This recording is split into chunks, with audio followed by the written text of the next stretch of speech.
Well, happy Sunday and welcome into the Splatoon 3 Championship 2023 Qualifier. I'm your spray-by-spray host, Jordan Kent, and as always, two of the finest Splatists from all of Inkopolis joining me.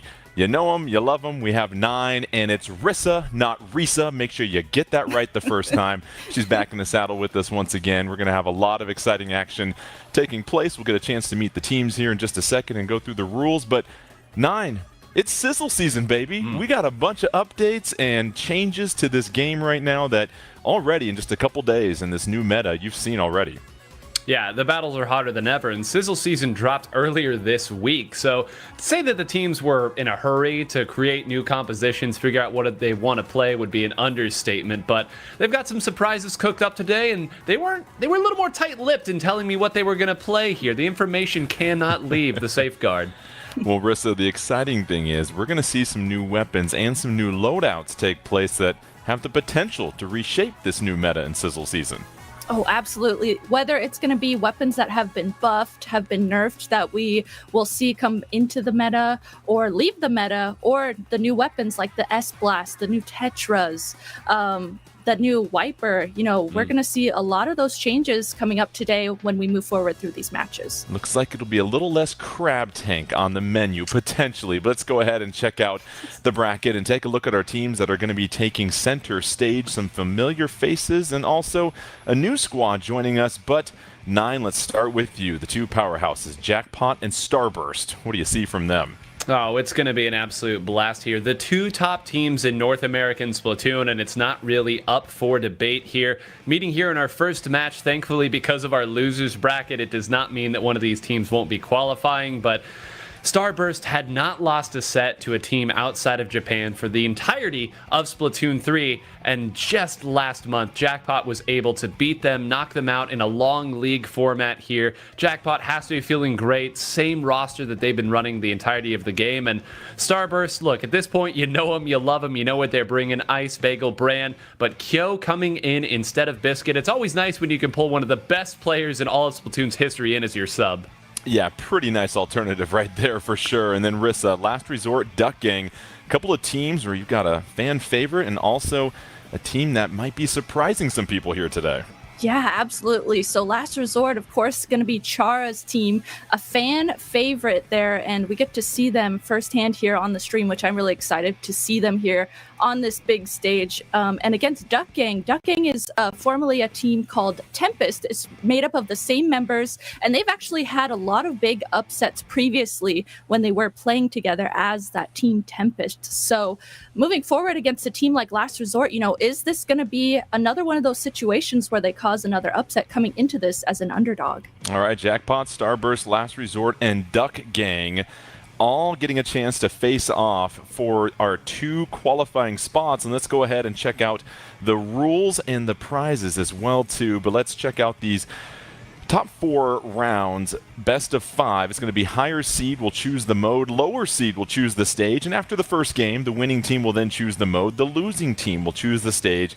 There are your 4 game modes. You're very familiar with them. Clam Blitz, Tower Control, Splat Zones, Rainmaker. A mode cannot be chosen more than 2 times during the match, and you have to go through all 4 before you repeat. So as much as 9 would love to do back-to-back Rainmakers, you got to circle all the way through. And then you've got your 7 stages. Stages can only be played once, but what's nice is you've got 7 stages in a best-of-5 format, so we'll see some changes right there. But what are these teams getting a chance to compete for? Well, our top 2 winners, our 2 grand prize winners, will get an entry and a trip to the Splatoon 3 Championship 2023. And 9, we had a chance to call the North American Championship. These are once-in-a-lifetime trips and something that all these teams are very excited to compete for. Well, there's only one North American Championship at a time, right? And that's what makes it so important here. These teams play for an immense amount of pride here, winning major tournaments, winning qualifiers. It's all nice, but again, they have to get a North American Championship if they really want to put themselves in the upper echelon. And the legends, the Mount Rushmore of Splatoon, they're all gunning for it and always have been. I think you mean the Mount Bomb Rushmore, but anyway, I'm just going to put it. You put it right there on the tee for me here tonight. So, Rissa, we've got Splat Zones and Hagglefish Market. There's going to be more strategy we were going to get to, but these teams are ready to roll. You look at this combination of stage and mode here. What stands out to you about Splat Zones on Hagglefish Market? market. When talking about this map and mode in particular, I always like to say it's a really good neutral starting point where it's a flatter map. The zone is this big zone right in the middle of the map, so you have a lot of leeway to figure out what the other team is playing, how you want to play against them, and take this as that starting point to figure out if there's anything you need to do moving forward in the next matches against the team you're against. And in Hagglefish Market here, 9, how quickly are you going to want to advance forward, and how far do you want to advance once you secure that zone to try and lock the other team out? Yeah, I think it depends on your comp. There are some weapons here, maybe the Tetra Dualies, some of the Splatana Wiper variants that are totally fine when you've got a little bit of control running right forward and play your order of operations. Is there a target on the opposing team that's about to build up their special? If so, you trade with that player. You are okay with a trade in that scenario, but it's all about the context, simply making sure you don't dive too far forward until the opportunity shows. Well, there is the guitar riff we know and love. It's Splat Zones, Hagglefish Market, between two of the top 2 teams in North America, Jackpot and Starburst. We get this thing kicked off with a heavyweight matchup, and taking a look at the loadouts here, 9, what stands out? 2 ballpoint Splatlings on one team. Goodness gracious, this is such an intriguing piece here. Leafy and Q, both incredibly strong Splatling players, but to go with 2 backlines on the ballpoint, they are really going to be trying to build up the Inkjets, and with 2 players on their team already going down, well, this is what they give up if they opt to go with 2 backline. Yeah, Rissa, Starburst really claiming the zone and taking an early advantage, and now in this situation, what do you see from them as far as trying to lock out Jackpot? You can see that they have specials ready. If you look at the top right of the screen, they have consistently had specials ready since the beginning of this, using that Inkjet to start this out, using these tri-strikes. They still have a crab ready too. They are just chaining these specials to just make sure that they stop Jackpot from getting to the zone. And Jackpot able to get things to a bit of a draw, but all of a sudden Starburst comes right back. There's a trade, 3 and 3 on the map, but at this point Jackpot's slight advantage here, 9. Here's their opportunity. Yeah, and an opportunity they're going to have to take advantage of here. This is a true lockout scenario. There's no staggered spawn. Brand is going to come in with the crab tank to try to make some room for him, and actually 2 people do go down. The third narrowly able to jump away. Q is there as well. Jared lands and immediately crabs. That happened so quick we didn't really even get to see what took them out. I thought that was a golden opportunity for Jackpot, but credit to Starburst. They held him through. Yeah, had the crab ready to go, but ended up getting splatted, and now Starburst had control, but both teams wrestling forward, and Jackpot takes it back, and all of a sudden, Rissa, we're seeing Jackpot turn the tables on the aggression. Jackpot here using that double Inkjet, like 9 highlighted there, to make sure that they pushed forward, waited for those Inkjets, and then pushed forward using those Inkjets. But in doing so, they used both of those Inkjets, and Starburst was able to wait a second and wait for those Inkjets to be over, and now Starburst once again is in control of the zone. Yeah, really good point, Rissa, because 9, during that little situation, you had a 4-1 on the map for Starburst, gave him a chance to really get into position. Yeah, and Kyo going on the big flank there. You can understand why Jackpot was able to take the zone so quick. Someone was sharking and very patient, understanding the assignment, and now they're already stacking some more points here. These are a lot of specials that are going to go at the zone. They managed to hold on to it, surprisingly, through all of this. Now finally do let it go, but you'll note nobody went down in that exchange, so it's going to be another scramble situation before this zone gets flipped back. Yeah, a bit of a stalemate at this point. Both teams with the penalty. Starburst with that zone. That penalty starting to dwindle down, but the numbers on the map favor Jackpot for a moment, and this really feels like a pivotal time here, Rissa, because if Starburst can hang on here, they're going to start to build a really nice lead. They are. You can see at the in the top left of the screen, they only have that 1 penalty point, and now that they've capped the zone again, they have no more penalty points. They are continuing to count down their remaining lead all the way to 22-21, and they are just really solidifying that. But Jackpot able to follow up and at least cap the zone, now giving 40 penalty points over to Starburst. Jackpot, they are resilient. They really haven't yielded huge gains in this score here ever since the beginning, but now Jackpot's starting to advance here, 9, and what do they have to keep in mind, because we know how quickly Starburst can strike? Well, what I was about to say is they're going to have to keep in mind where they're approaching from. Leafy took a quick dive forward, and we have Madness here doing much the same. If they're able to get value out of this push up, they could already take this lead back and maybe some more. That's 2 down, 3 down. It's just Kill on the bucket on the other side. A wipeout. They are most certainly going to lose this lead, and they might lose a whole lot more. Jackpot cashing out at this moment here, Rissa, and all of a sudden, courtesy of that wipeout, Jackpot has seized the lead with just over a minute left here. Now it's Starburst. How does Starburst try to wrestle back this lead? Starburst, they know that they just need to push forward and cap the zone. You can see they tried to use that crab there at the last possible second to push forward through that to cap the zone to at least stay in this, but they were not able to do so. Jackpot just knew they needed to paint the zone in order to win that. They sat back, painted the zone, and won that first game. So Jackpot, after trailing for the majority of that game, was really able to go deep into the spawn of Starburst and create some havoc. And 9, we saw it as soon as you saw 3 members of Starburst go down. You felt like that's when Jackpot took full control of that game. Yeah, and it was a lot closer of a game than it looked like for part of it. Jordan, we talked so much about getting the first control of the Splat Zone. You don't have any penalty to chew through, right? So you don't have to hold it nearly as long to get that big score. They'd kind of traded it back and forth at that point. All it took was the one opening, and Jackpot, maybe more so than any other team, is so good at disguising who's actually diving all the way in. Leafy was the first one to dive in. That was the seen threat, but it was really just to get Madness in position with that slosher to be the actual threat in your spawn. You don't know who or where to shoot. Makes it that much more difficult, even for a team like Starburst. And Rissa, you called it out that Madness switching from the sloshing machine to the slosher was going to be just as effective, and we saw right there, especially from the lower ground, some really, really important splats down the stretch of that game. Yeah, right before this, we had talked a little bit about how sloshing machine players have been switching over to the regular slosher with this new sizzle season. So we got to see that perfectly from Madness's point of view, able to get under those ledges, slosh over them, and hold a lot of space with that. Well, we know it's Rainmaker coming up next. We'll find out what stage it is here in just a moment. But 9 with Rainmaker, of course, you've got multiple checkpoints. This is a game where you can dunk on someone very quickly here. What are we seeing in the most recent iterations of this meta as far as what teams are trying to do here with Rainmaker? Well, for those of you out there who are a fan of a nice soda, will say the Tacticooler and the NZAP 85 have maybe been the biggest winners of this most recent patch, and it's for good reason. The duration of the Tacticooler was buffed by 2 whole seconds, which is a ton in a game like this, and the NZAP 85 only needing 180 points to build that specials means that you can cycle Tacticooler after Tacticooler after Tacticooler and continue to go in and fight and attack. And it's kind of created this interesting dynamic of these teams who will play Rainmaker a little more traditional, build up your specials, your crab tanks, chip away at the opponent and take the space they give you, versus we have more chances to push than you, we have more chances to fight than you, and if you take a couple of us out, we'll be back in a snap. Well, it's sizzle season. You got to stay hydrated, 9. That's always something to keep in mind when the sun's out and the temperature goes, it's better than nothing, right?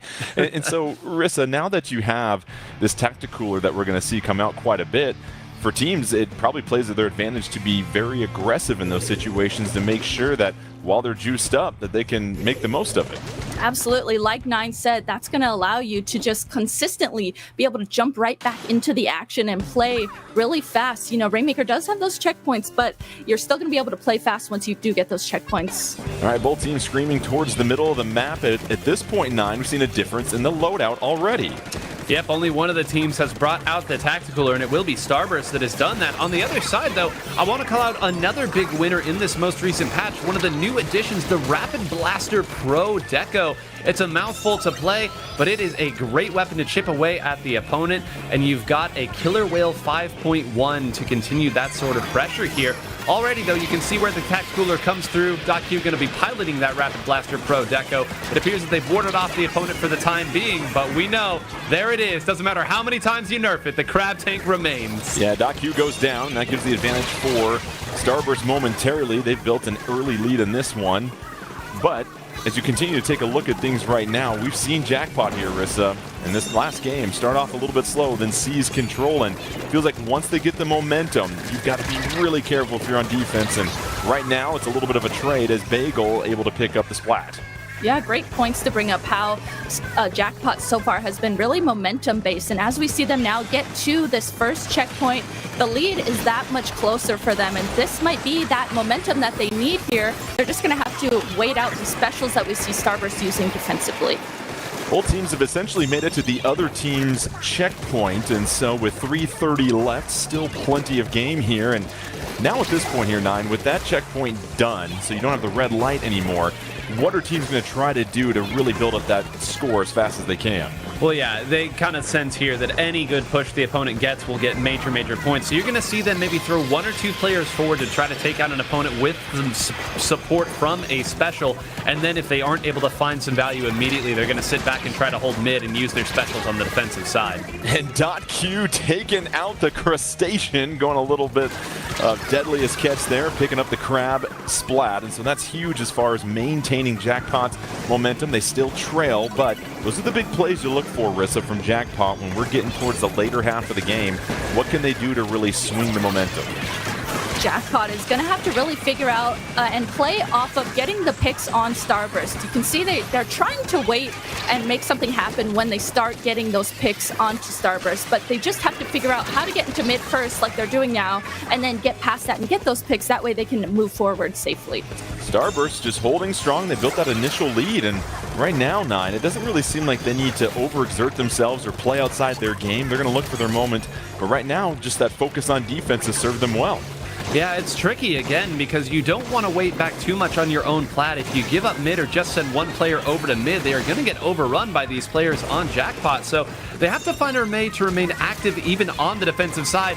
2 down now. Brand push forward there. Great. That's a special that's being used there by Madness. I wonder what Bagel's going to do with this Rainmaker. He might opt to sit over here, simply try to fire it and let people come back.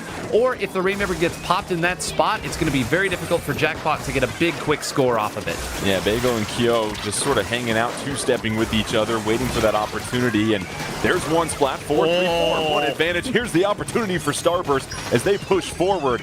And it is nothing but purple ink as they make their way. That's the wipeout. That has a chance to do it here. Oh, but splatted at the 14-point mark here. But Rissa, the damage has been done as Starburst able to capitalize on that wipeout. They were able to push forward all the way to 14, and you can see they're actually still on Jackpot's plat area, and they've got 3 members down on the side of Jackpot with only 1 member remaining. You can see Starburst there tried to rush forward and grab the Rainmaker just to keep it there so it didn't reset into mid, but not quite able to do that. Jackpot still in it going into this last minute of the game. Yeah, Rainmaker resets, Starburst in full control with just a minute left, though. It's going to give Jackpot enough time for maybe one more coordinated push. So Starburst is going to have to play some defense. Jackpot at this point going to have to be flawless if they want to try and steal this lead late in the game like they did last time. You see the crustacean defense set up there by Brand, backing up here at this point. Booyah Bomb comes in, Tacticooler out as well too, and 9 at this point. Starburst, they've got a special ready to go and the numbers advantage. Feels like it's in full control for them.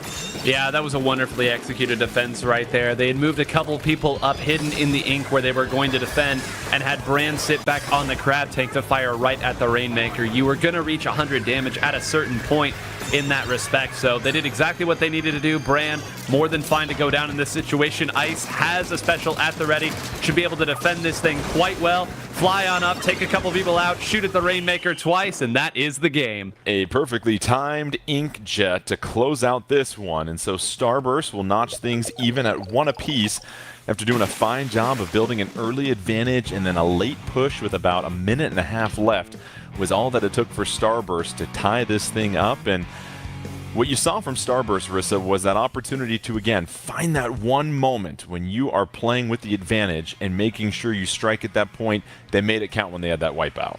Oh, absolutely. They had initially, gotten that lead at the beginning of the game and then able to just, I felt like they played really patiently. They didn't necessarily rush forward too much. They kind of just waited to get advantage states in the game when Jackpot, they were able to get picks onto Jackpot. So slowly, they just had the patience. They waited. And then finally, once that wipeout happened, that's when they made that really big push and really solidified their lead. Yeah, and it's impressive at those moments there, 9, because, there's so much back and forth, and you're wondering when things are going to break open for you, and it just requires a tremendous amount of patience in a game that is so fast-paced. Yeah, and that's one of the other, oddly enough, benefits of Tacticooler. You say, well, how could a special like Tacticooler help you on Patience? Well, it gives you more opportunities on the defensive side as well. So you can take maybe one more fight than you actually should, because even if you trade, you now win that trade. And it's that much more difficult for the opponent to keep pace with how your defense is going. If you're a team that plays with Tacticooler, you know these things, you know the timing. If you're not as familiar with Tacticooler, it could be a little bit tricky. Yeah, so far both teams have taken one game. It's tied at 1 apiece. We've seen Splat Zones, we've seen Rainmaker, so obviously Tower Control will be next, as we've just been told by our wonderful producer. So Tower Control coming up next here. Obviously, we're very familiar with that here, Rissa, but what are teams trying to do in Tower Control nowadays with all the different plethora of loadouts and weapons available to them?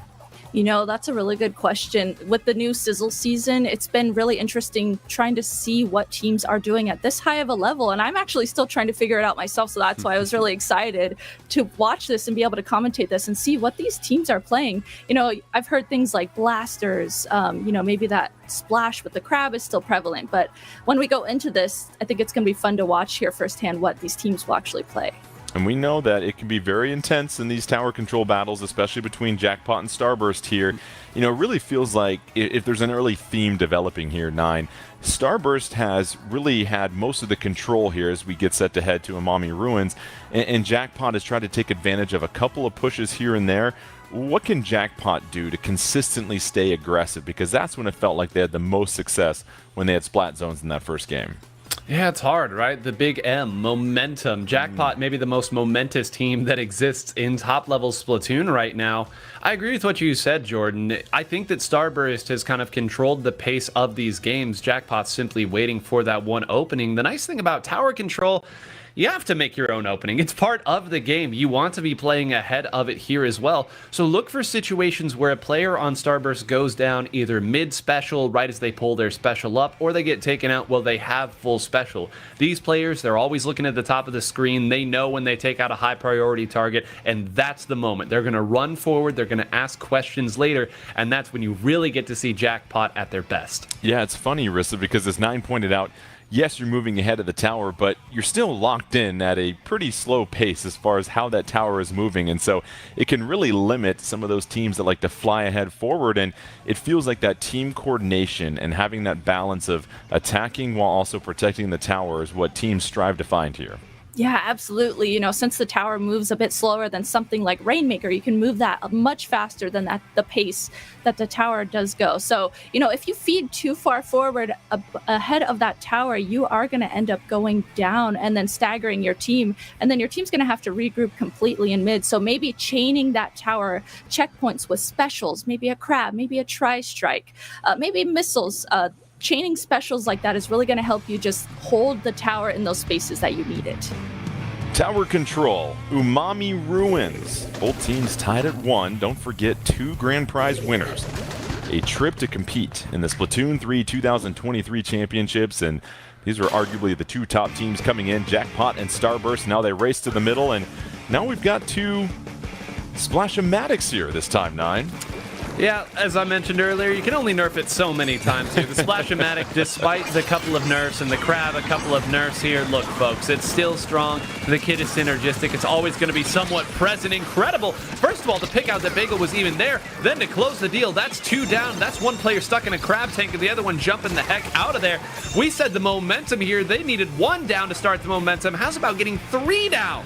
Yeah, Jackpot coming out hot here early in this one. They get past the first checkpoint. Tower is moving. Inkjet on deck for them as they rise to the skies, and now with that bird's eye view trying to rain down some yellow ink and apply even more pressure, and they're doing a fine job with that, Rissa, because you saw how much it just pushed Starburst back to their spawn. And this is a good perspective of that situation where you don't want to push too far forward in front of the tower, but you still want to make sure that you are playing aggressively. Starburst finally able to at least stop the tower and stop these members from Jackpot of moving forward, and Starburst finally taking mid. So taking a breath, getting that pain in mid, and getting their specials ready for a push. Pretty impressive opening gambit by Jackpot to take the lead, but now it's Starburst's turn. They've got a special ready to go. Crab perched up. Again, just trying to cover so much of the territory with Ink. I mean, that is one of the basic fundamentals of Splatoon ever since 2015-9, but it's huge, especially in tower control, just making sure you give your teammates room to swim around. Well, absolutely, especially when you're going with a double blaster composition like Starburst is using. Pretty wild that we're even saying that right now, but they do have that Rapid Blaster Pro Deco, and Kyo is going to be using the good old tried and true vanilla blaster as one already goes down and they are chasing this crab all the way away. But that double blaster comp I mentioned does need room to move around because, as we all know, the blaster's not the best at taking turf. Yeah, it's such a good point because those Splash-O-Matics will have to work hard in overtime in order to make sure that they cover a lot of territory. But at this point, it's kind of slowed down here. Rissa, 64-41. Jackpot still with the advantage. And now Starburst that's got a one-player advantage on the map, and they're going to try to advance the tower here. They are. This is that exact moment we were talking about where Starburst can play really patiently. Even though they might have a member or two go down as they're trying to get mid, they're able to just regroup really fast, don't rush things, and you can see them chaining these specials right now in order to get to this checkpoint, and they just need one more point. It's just Kyo left alive to get the lead, but Kyo just going to bubble for himself and try and hold some space, maybe wait for some teammates. Yeah, keep that in mind because Starburst had the chance to take the lead, but because they tied and they were the second team to get to 41, they automatically get bumped back to 42. Now with 2 minutes left, a lot of time left, but 9, those are big plays. I'm shocked that somebody didn't just try to scamper onto the tower there.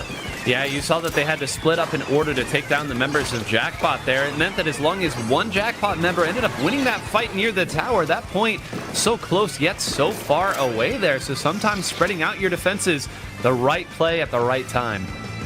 See the fizzy bombs coming out as they try to empty the fridge here, and another inkjet coming out for Jackpot. They were so effective at blazing a trail the first time on their push with that. They've got all 4 members locked and loaded, but down goes one. Now it's a 3-3 situation on the map. A couple of specials coming out here.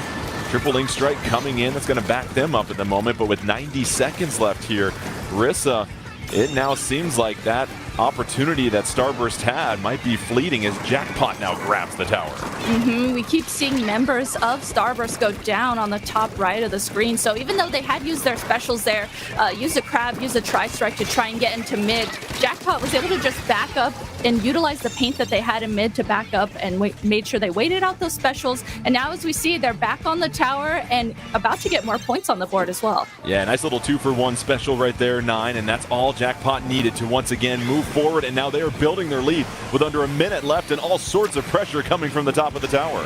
Yep, that's a wonderfully placed Booyah Bomb there from the sloshing machine. It's not gone, but Starburst all the way gone. A wipeout at the very end is Jackpot. A dominant display. Jordan, you called it the 2-for-1 special at the end. I cannot tell you enough how tight the margins are when teams like this play.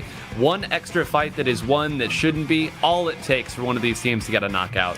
You know, that's such a good point here, 9, as Jackpot now takes a 2-1 lead in this best of 5, is that, you know, Rissa, you see this with these teams that are so talented. One player can do so much, whether or not they're splatting somebody or covering the stage with ink or getting into position. When you can take down another player in a 2-for-1 situation like that, it has such a monumental impact on the game, especially when there's just 30 seconds left there. Yeah, absolutely. I think at this high of a level too, you know, even if you have a member down on your team, you'll see these players, they can still hold space even though they have a member down. A lot of times, if you're playing at not such a high level, teams will collapse in that situation. But teams like this, you know, we saw Jackpot there right at the end. They had a member go down here and there, but they were still holding mid. And then finally, they just got that huge push in at the end to completely KO that. Coming up next here, 9, Clam Blitz, Eeltail Alley. You've played this several times before. What are these teams going to be looking at as they obviously get set here? Because Jackpot has a chance to take the 3-1 victory and move on to the next round. However, Starburst wants to try and force that Game 5. Yeah, this is going to be an interesting one, Jordan, because Jackpot reformed from Sayonara, and I told you all at the PAX events that we've seen here, this is maybe Sayonara's best map and mode. You have to imagine that some of that applies to Jackpot as well. So we'll see what they come out with from a different standpoint, but you know they understand survivability, where they can put as many clams in as possible from, and where those spawns like to be. Well, they're going to load it up here. Jackpot getting a chance to play arguably their strongest mode and map as Starburst wants to avoid getting sent down to the losers bracket, and Look at the loadouts. No major changes here for the most part, but as both teams scamper towards the middle in this narrower map here, Rissa, especially with Clam Blitz where things can really get out of hand very quickly, what are teams trying to keep in mind? Teams are going to be really wanting to make sure, I mean, we're getting to see it perfectly from this crab point of view, that you're going to want to watch over all these ledges on the other side of the map. A lot of times, the other team is going to be hiding behind those ledges. So as we saw from that crab's point of view, immediately targeting that and making sure they're clear in order to get pushes is going to be really, really important. Starburst has taken the snap. However, they get stopped before they can really even pick up any yardage here. That'll be the first of several football puns, by the way, here, 9, as we see the Tacticooler coming in. And now it's just been a lot of splatting back and forth, but neither team has yet to advance and open up that basket.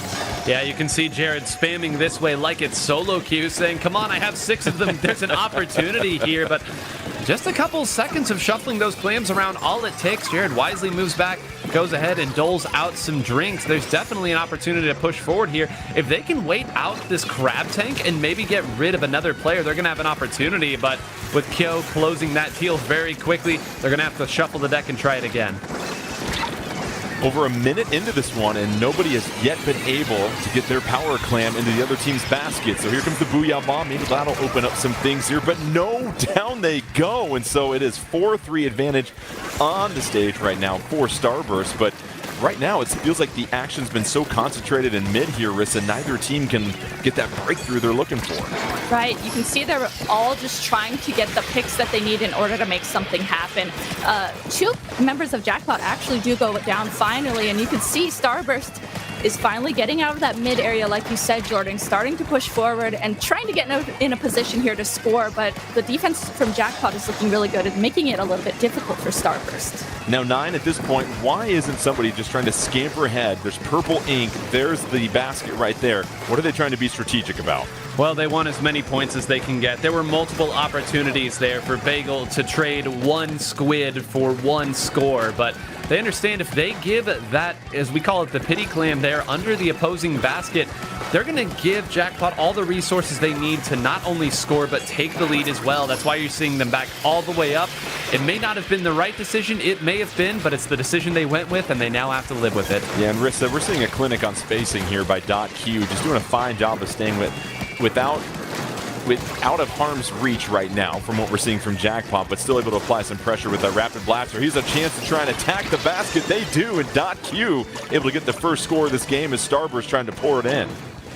Yeah, Ice there on that Rapid Blaster, able to create a lot of space and then finally open up the basket for Starburst. Jackpot, though, able to stop this push from Starburst right away, and you can see there's a member down of Starburst. They're regrouping in spawn, and now this is that moment kind of that 9 was highlighting where Jackpot, if they can move really fast off of this, they're going to be able to take space since member of Starburst have gone down.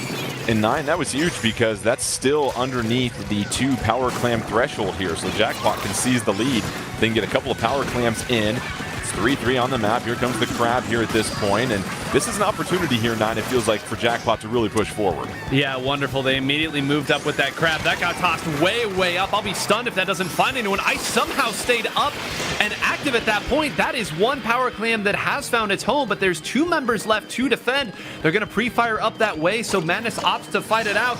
Will they be able to get this? They're trying to set up a jump. Is anyone there left who can do it? It doesn't appear so. They are going to fall short for the time being. I'm just talking this one out. Okay, finally, they don't score. I was nervous there for a second. It's sometimes hard to tell at Eel Tail Alley, but they have more than enough resources to take this back with just 1 power clam and a little change. And that's the thing. They're going to need 1 power clam and a little bit of help here if they want to take this lead from Starburst. So Starburst still comfortable at this point, but 45 seconds left. They really have to make sure they don't allow Jackpot to come any closer, but now they are starting to advance. They've got a power clam ready to go. And I imagine, Rissa, this is when you're going to be really aggressive and try and find that first opening.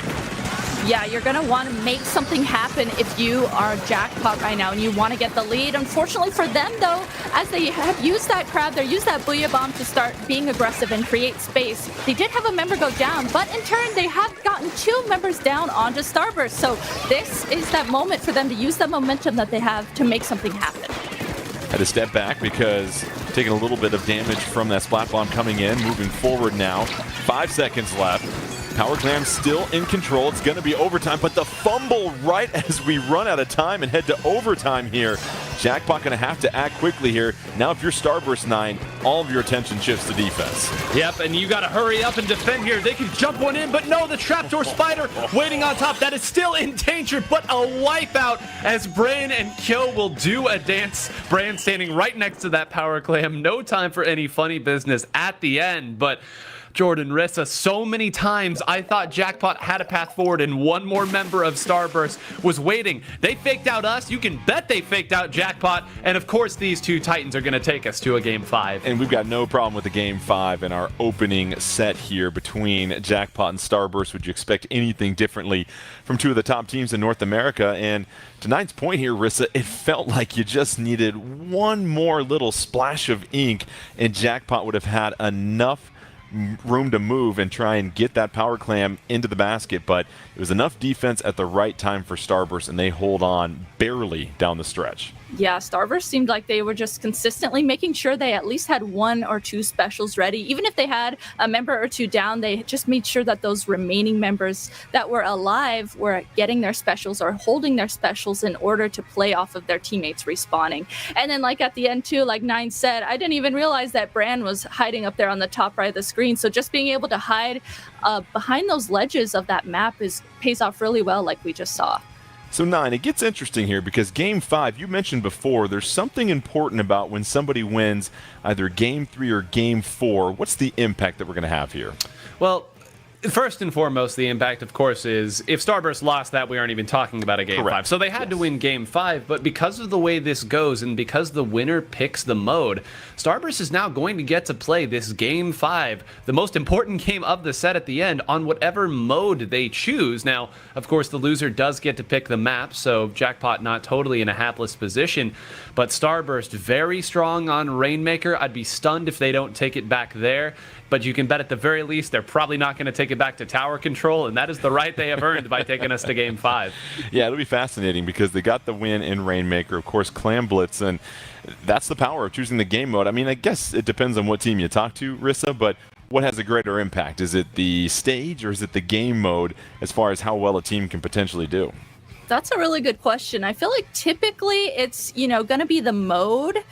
Teams will be better at modes in particular. Sometimes the stages do come into play for that, but I feel like for the most part, it's going to be the mode. Teams are going to be better at having Splat Zone strategies, having Rainmaker strategies, having these setups that they know they want to do for the modes in particular. So I feel like typically that's what you see here.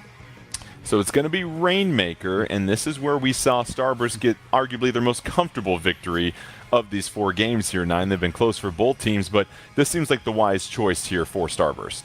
Yeah, I said I'd be stunned if it didn't go here, and listen, if you watch PAX, you know exactly what this roster is capable of on Rainmaker, and they're able to do it to the very best of their competition. They're strong worldwide on this mode as well, so again, incredibly strong. They understand the choke points of certain maps, when they can spend 1 special versus 2 specials. They're incredibly patient, and I can't wait to see what they've got cooked up for us here in Game 5. All right, we'll be at Undertow Spillway here. So, Rissa, what do you see here? Rainmaker, Undertow Spillway. This is going to be a fascinating combination. Yeah, it really is. I think, besides the map, I think going into this Game 5, it might come down to the comps that these two teams are going to be running. Starburst, of course, like we've talked about, is really, really good on Rainmaker in general, but I'm really wondering if Jackpot is going to switch up their comp from what we saw previously on Rainmaker to try and match what Starburst is doing now that they know how Starburst is playing Rainmaker today and what comp they were playing previously for Rainmaker. Yeah, that's a good point because, Nine, you've had a chance to scout Starburst on Rainmaker before, and if you're Jackpot, it was a pretty close game last time. Do you try to change things up a whole lot, or do you go with what's been working for you? I don't think there's a ton of room for them to change things up at this point. Again, we said Sizzle Season has been a thing for all of 3 or 4 days right now, so you have to go with what you're practiced and what you're comfortable with. But I will note, Jordan, since you brought up scouting here, there would be a sweet bit of revenge here. Again, referencing that PAX, the most dominant game of Rainmaker I've ever seen played was Starburst versus Sayonara. It was on this map, on this mode. So again, I know Jackpot, Sayonara, not the exact same, but to beat Starburst here on their stage, ooh, this would be so nice. Starburst, they love Rainmaker. It was on this exact stage that they wiped the floor with Sayonara. Many of those members have now rejoined to form Jackpot. It's a different name, but will also be a different result. We'll find out. Game 5, Jackpot, Starburst trying to advance here as both these teams playing for a chance to enter the Splatoon 3 2023 Championship so they can advance to the grand prize spot here today. Early tank coming out here, and Rissa already, that's a quick splat for Starburst. Starburst already able to take down 2 members of Jackpot. You can see with that crab, Ice is using the inkjet there on the left side of the screen. They were able to get an opening to grab the Rainmaker, but luckily for Jackpot, they have that defensive .Q. They're having that defensive inkjet ready and actually able to completely shut down what Starburst was doing initially. Yeah, no room to hide, and so an early little push from Starburst, but that was stopped well by Jackpot, and it feels like now with Starburst trying to go the other side of the map here, Jackpot in a pretty solid position, even though they're down a member 9. Feels like they've kind of found their bearings after taking that opening punch. Yeah, you saw they waited, they moved to the right, and they even picked out where Leafy was coming around the flank and closed that one down as well. Now, all the way happy to simply pivot around on this side. They've waited out 3 Jackpot specials right now. Now moving forward, they will get that first checkpoint out of the way. They will pay dearly for it, but a lot of teams wouldn't have been able to even get that much. Yeah, masterfully handled by Ice, and was getting some terrific backup by Bagel throughout that entire time. And so now Jackpot with the crab tank ready to go. They're moving forward fast here, Rissa. Here's an opportunity for them to tie the game. Yeah, you can see that checkpoint is right in Leafy's grasp. She's trying to do everything she can to push forward to get to the checkpoint at least. Surrounded by Ice and Kyo there, though, does go down right before the checkpoint, unfortunately for them. Able to create some space, but not quite enough. Inkjet versus Crab. Crab has to retreat just a little bit. You see the Rainmaker right in front of that first checkpoint here. However, Starburst seems to be surrounding it pretty well. 4 members of each team on the map at this moment. Just over 3 minutes left. And right now, Jackpot's kind of got Starburst pinned down here, 9. Yeah, they've actually done a really good job, again, of cycling these specials. It's not often that you see something like this occur in Rainmaker. Usually this is reserved for Splat Zones, both sides simply jostling over mid and exchanging specials as they do. But with Kyo down already and gone quickly here, this is a really rough position. They're going to follow it up with .Q's Inkjet here. They're going to grab the Rainmaker. They are going to get it. And finally, 2 of them go down. All they need is 1 more point here to take the lead. You can see them using specials, Jordan. They want more than just that. Yeah, Jackpot is hungry. They take a huge bite out of that, but a huge wipeout on the other side as Starburst plays the role of Charmin, and now they get a chance to move forward in a hurry here, Rissa. So yes, Jackpot was able to move forward, but it was expensive.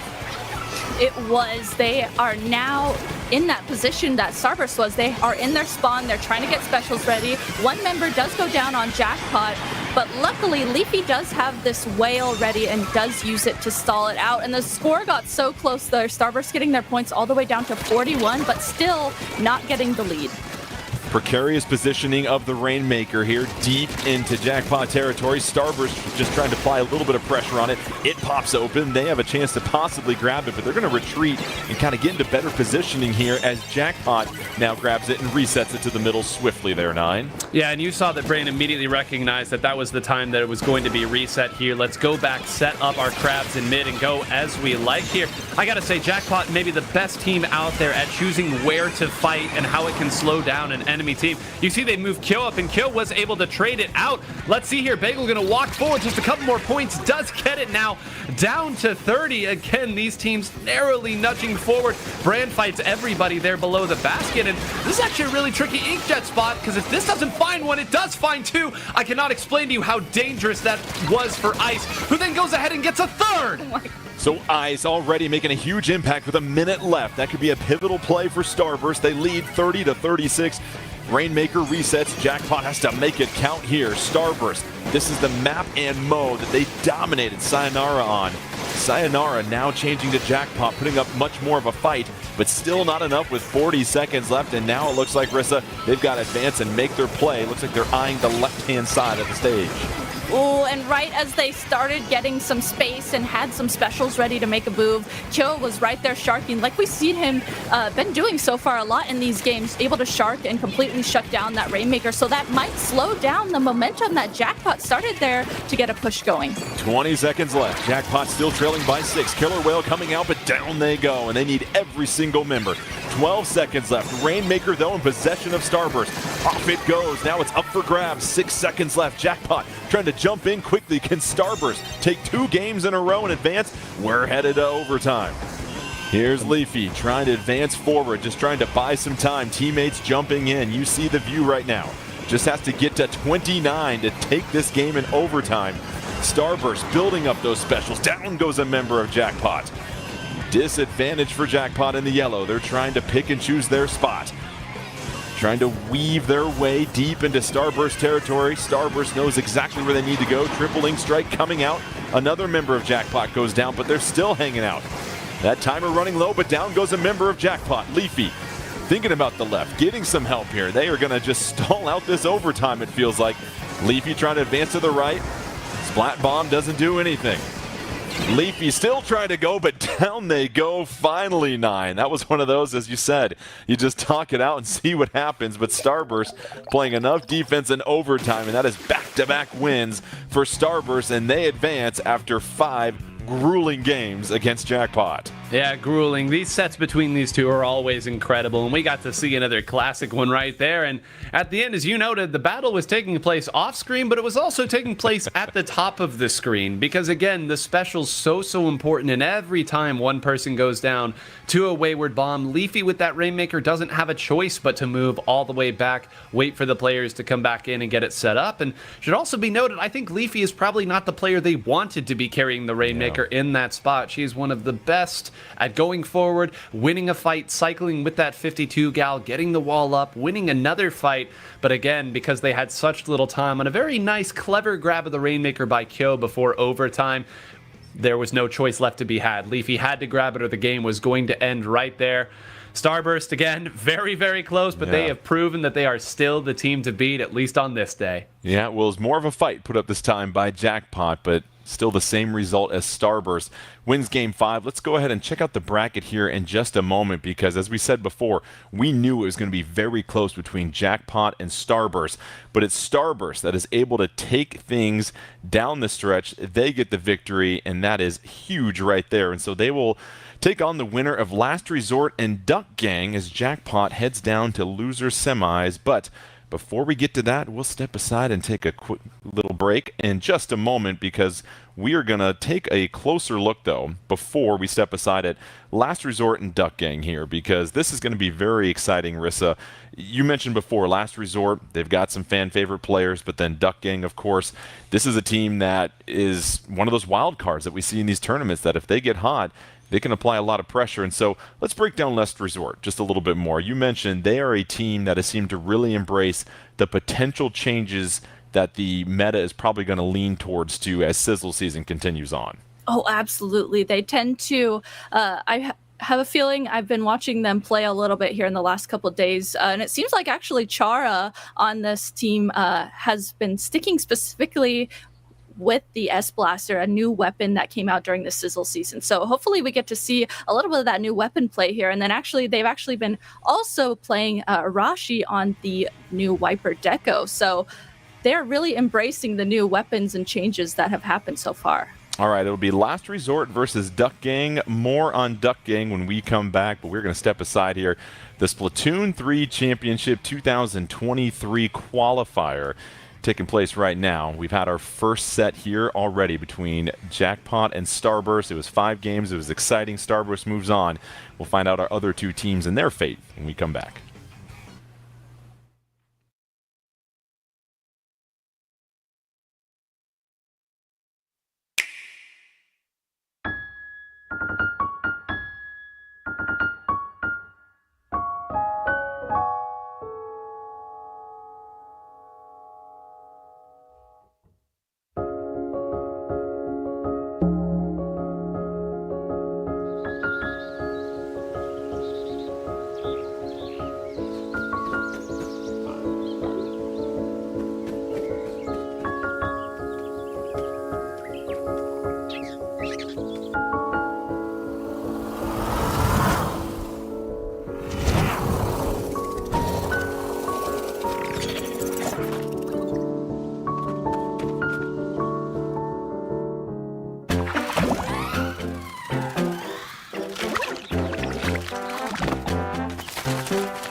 どこですか?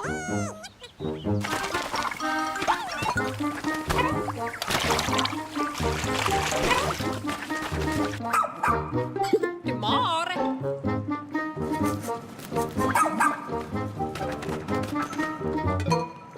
Oh, wow!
And welcome back to the Splatoon 3 Championship 2023 qualifier. Jordan Ken alongside 9 and Rissa, as we have already seen a terrific set take place between Jackpot and Starburst. And as we check out the bracket here, we'll get a chance to see the other two teams duel, because it'll be Last Resort and Duck Gang. The winner of that will take on Starburst in our winner finals coming up after that.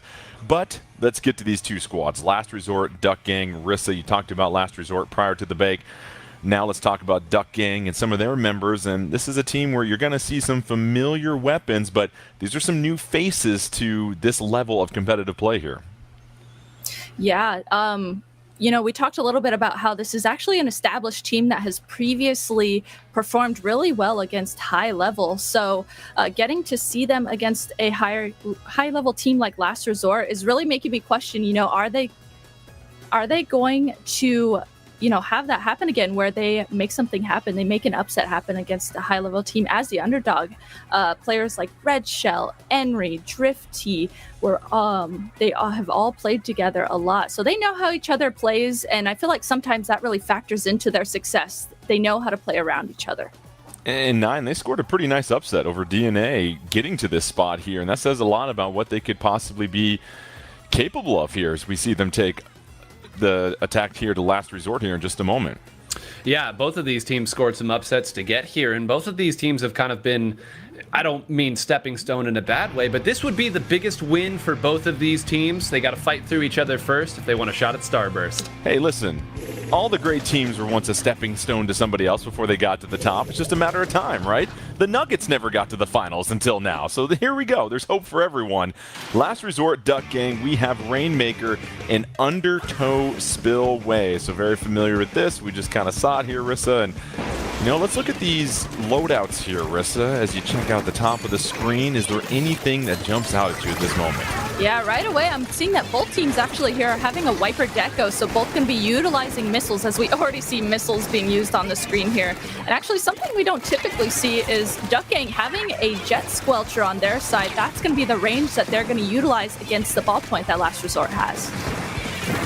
Neither team advancing the Rainmaker quite at this point. They've kind of just swapped specials back and forth, but first time today we're seeing a lot of missiles come out here, 9, and that could be something that we're going to see developing further as Sizzle season continues. Absolutely. This was the weapon that everybody saw the kit of, and it was the talk of the town here. The Wiper Deco has the missiles, but it also has the beacons. And on a map like Undertow Spillway, if you start getting cycled, people jumping in with beacons and using missiles, you can really sustain a long-range push that can take a lot of points out. A very nicely placed inkjet to take the teeth out of that push. Immediately, Duck Gang capitalizes on it, takes mid for themselves as well, and it's been a very low-scoring game thus far. At a certain point, someone's going to dive forward and clean it up. 2 people down, but on the other side, I thought that was it. Duck Gang had them gone. And that's what's crazy. You get 2 splats and the score doesn't even change at all, Rissa. So it feels like this has really been a stalemate to get things going, and neither team can find that opening quite yet, which means it's going to be very fascinating with 3.5 minutes left. Oh, absolutely. This is kind of how I talked about in the previous set. That first game is going to be that game where, okay, you're looking at what the other team is bringing to the table. You're trying to figure out how to counter it, how to counter their play style in this first game. So that's exactly what we're seeing here from both of these teams. We keep seeing members go down on each side, but no big pushes have necessarily happened just yet. For what it's worth, Last Resort finally taking the Rainmaker past the 95-point marker, and they get to the first checkpoint. More missiles coming out, and it's a 4-2 advantage. Last Resort can really start to pour it on here, 9. Yeah, and a very nice opt to move forward there and grab it. Very timely grab of that Rainmaker as well. I was about to say, Last Resort really seemed to be waiting for the ideal situation to show up. They did get what they needed there, all the way down to 22, taking it over to the right as well. Normally we see those big pushes go to the left side, but Last Resort, the creativity and the timeliness. All right, Duck Gang's going to have to really try to get some pushes going here, because they are trailing big time. They haven't even scored yet with just under 2.5 minutes left. And Rissa, it's going to be fascinating because it feels like they've got the opportunity to use the missiles to really displace Last Resort. And once they're displaced, they have to take advantage of that window. Yeah, using those missiles is going to be really, really important. But I think what's making it a little bit more difficult is it seems like Last Resort has a lot of paint in mid, and they're able to just, when they get missiled by Duck Gang, back up and use that paint that they have to just avoid the missiles as best they can. So far, as long as Duck Gang can get some paint on the board like they're doing now, finally, maybe they can make something happen with those missiles. Duck Gang still has yet to grab the Rainmaker. Last Resort doing a fine job of just staying in mid and staying in the mix of things. You see that Inkjet coming out from Storm Hero, cleaning things up, and now it is a 4-3 advantage with just over 90 seconds left for Last Resort. And so far, Nine, they have been dominant here. Yeah, I mean, it's stunning that one of the teams hasn't put any points on the board at this point. And, Duck Gang has been going almost even in some of these trades in the middle. It's just been that one big opening, and then every time there's a small window for Duck Gang to make some points, Last Resort grabs the Rainmaker, dives it forward, and stalls it all up. And there, right, you saw Drift T tries to go in, take out Storm on the ball point. Not so easy to get done. They're once again going to try to put down this pesky ball point and do. Surely the opportunity is now, but no. Once again, Last Resort, the last member up, grabs the Rainmaker. Again, slowing it down just enough. Yeah, a very well-played tactical game so far by Last Resort, it feels like, Rissa. They just always seem to have somebody in the right spot at the right time, and that's eliminated any opportunities for Duck Game to make anything happen with these pushes they're getting. Yeah, I haven't really seen this tactic a lot. Just being able to just keep grabbing the Rainmaker. That way the other team can't even get a hold of the Rainmaker. And Last Resort, they're a team that plays off of that quick respawn. They like to play just super aggressively, just dive in and make things happen. And we're seeing exactly that happen here. Able to just shark in a spot, grab the Rainmaker real fast so the other team can't get it, and then just completely slow down what the other team was trying to do. There's Chara trying to move forward, gets a little bit of help. Just going to hang on to the Rainmaker and let time wind down. Has a couple of teammates really just providing some excellent cover. And Chara just going to marinate on the left-hand side of the map and pick up the dub along with the wipeout as Last Resort. A dominant, and I mean dominant, showing against Duck Gang here in Game 1, 9. Yeah, bravo, a clap, a round of applause, however you want to phrase it. A tip of the cap to Last Resort. Playing in such a fashion, it was such a Last Resort game too. Rissa pointed it out. This is a team that plays with that quick respawn ability where if you go down a couple of times without taking anybody out, you're going to come back quicker and quicker and quicker, and eventually you're going to have the opportunity to break up a push or grab the Rainmaker. And as you get better at the game of Splatoon, you start by looking at weapons, you look at stages, and then you start to look at timing and how all of these attacks are sort of on a ticking clock of the opponent's respawn. As you move around, if you can throw one wrench into that clock, you can derail it all, but you got to know when that timing is, and Last Resort has clearly found it. And that's what we saw, Rissa. This is a team that has been very adamant about embracing the changes that we've seen in Sizzle Season in the last update, and it felt like that entire game there was always a member of Last Resort right there, grabbing the Rainmaker, disrupting things, as Nine pointed out. There was never a clean slate for Duck Gang to work with, even though they had 4v2s, 3v1s. You have to applaud once again what we saw from Last Resort. Yeah, I think Last Resort, like we just highlighted, is able to play off that quick respawn, but they're also not only embracing the new weapons like that S-Blast, the Wiper Deco, they're also embracing having an N-Zap on their team. So since the Tacticooler just got the buffs, they are also utilizing that. So be already initially having quick respawn on their team with their players, and then also utilizing that Tacticooler buff, that being able to just constantly be able to come back into the action with both of those things. Yeah, really impressive job by Last Resort. You are excited to see what it's going to look like in these different modes as they advance forward. And, getting set for the next game here in a second, Nine, if you are Duck Gang, where does the conversation begin as far as what they can do to sort of regroup and pose more of a threat in this next one? Well, the conversation starts with, thank goodness Rainmaker's gone. We won't have to worry about that unless this goes to Game 5, because, again, we've kind of told you and rehashed it a few times, but Rainmaker really fits the way that Last Resort likes to play here. So maybe go to something a little bit more measured. Both of these teams are using the missiles, so that could be an interesting dynamic in Splat Zones. But more than anything, you have Rainmaker out of the way now. You just have to say, let's win these next 3 games. Let's not go back to it. And again, they do have a choice of maps, so they should at least get their footing somewhat. Well, it's going to be Clam Blitz coming up next here, and so this was the choice, of course, by Last Resort. They feel confident in this here, and you look at this quick respawn and the loadouts that they're going with here, Rissa. How do you think that pairs well with Clam Blitz coming up? I know exactly what you're hinting at. That was my first thought too.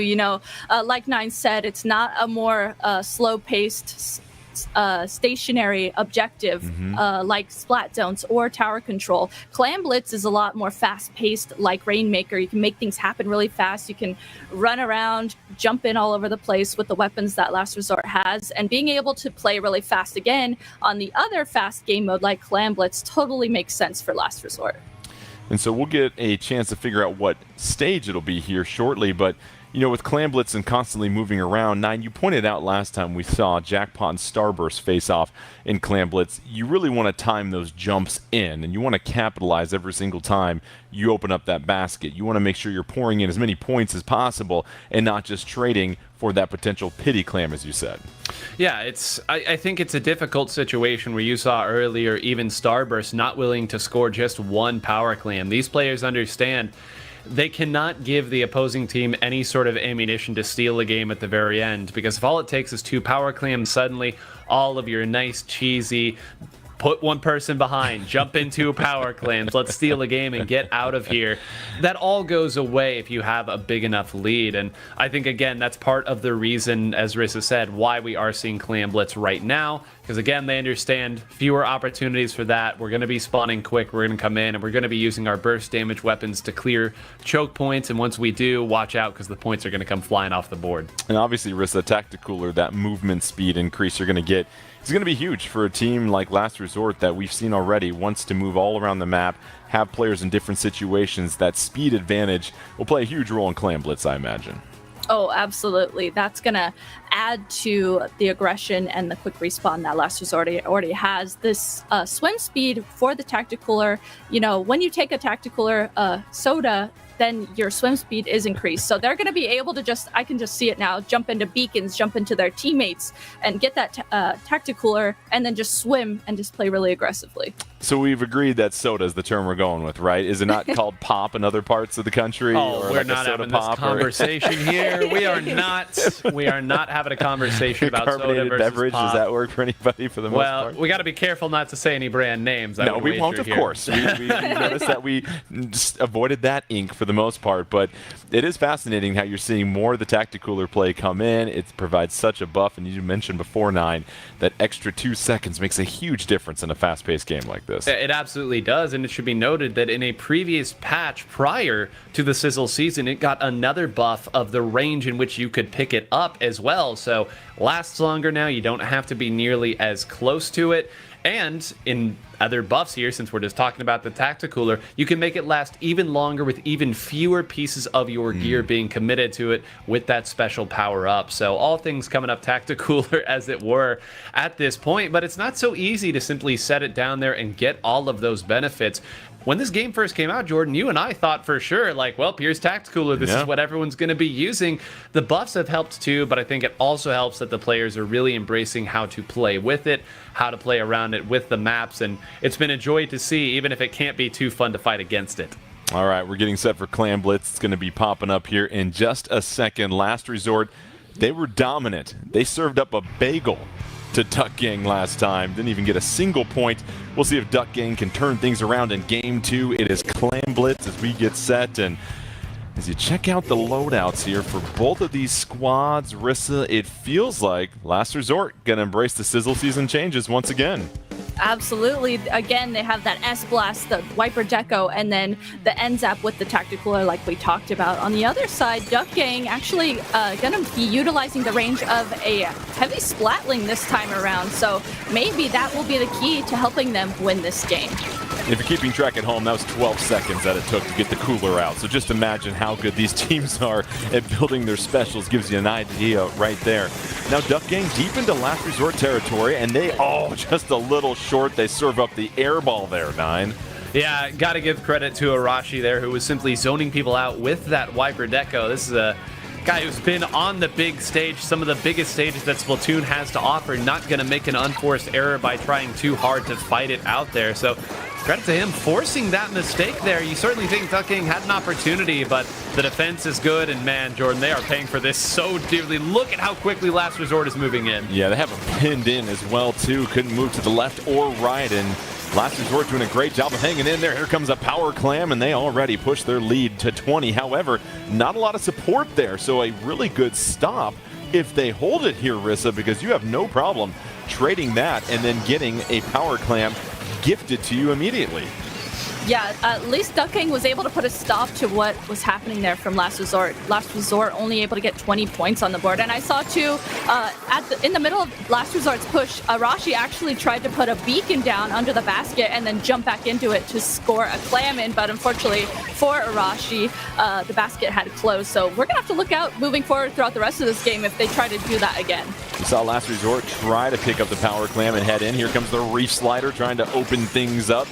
Chara backing up with that S-Blast 92, and then all of a sudden Power Clam in possession still for Last Resort, but Duck Gang doing a good job of holding fort until then, as Last Resort able to sneak one in, and a second Power Clam. They're jumping in, back-to-back 9. How about this push? I mean, don't you love the tacticooler world that we live in? Everyone always fighting, opening things up. Again, if you are not prepared to deal with this, if you're not winning your fights cleanly, eventually you are going to get outscaled and overrun. It is rare that you see 4 power clams be all that a team has scored. Usually there's a little follow-up, but you certainly can't argue with the result thus far for Last Resort. Yeah, go big or go home. If you're Last Resort, they've built up a nice 70-point lead. Let's see if Duck Gang can get on the board. They were shut out in the first game. They've got the support of an Inkjet, but those Tenta missiles will slow the push down.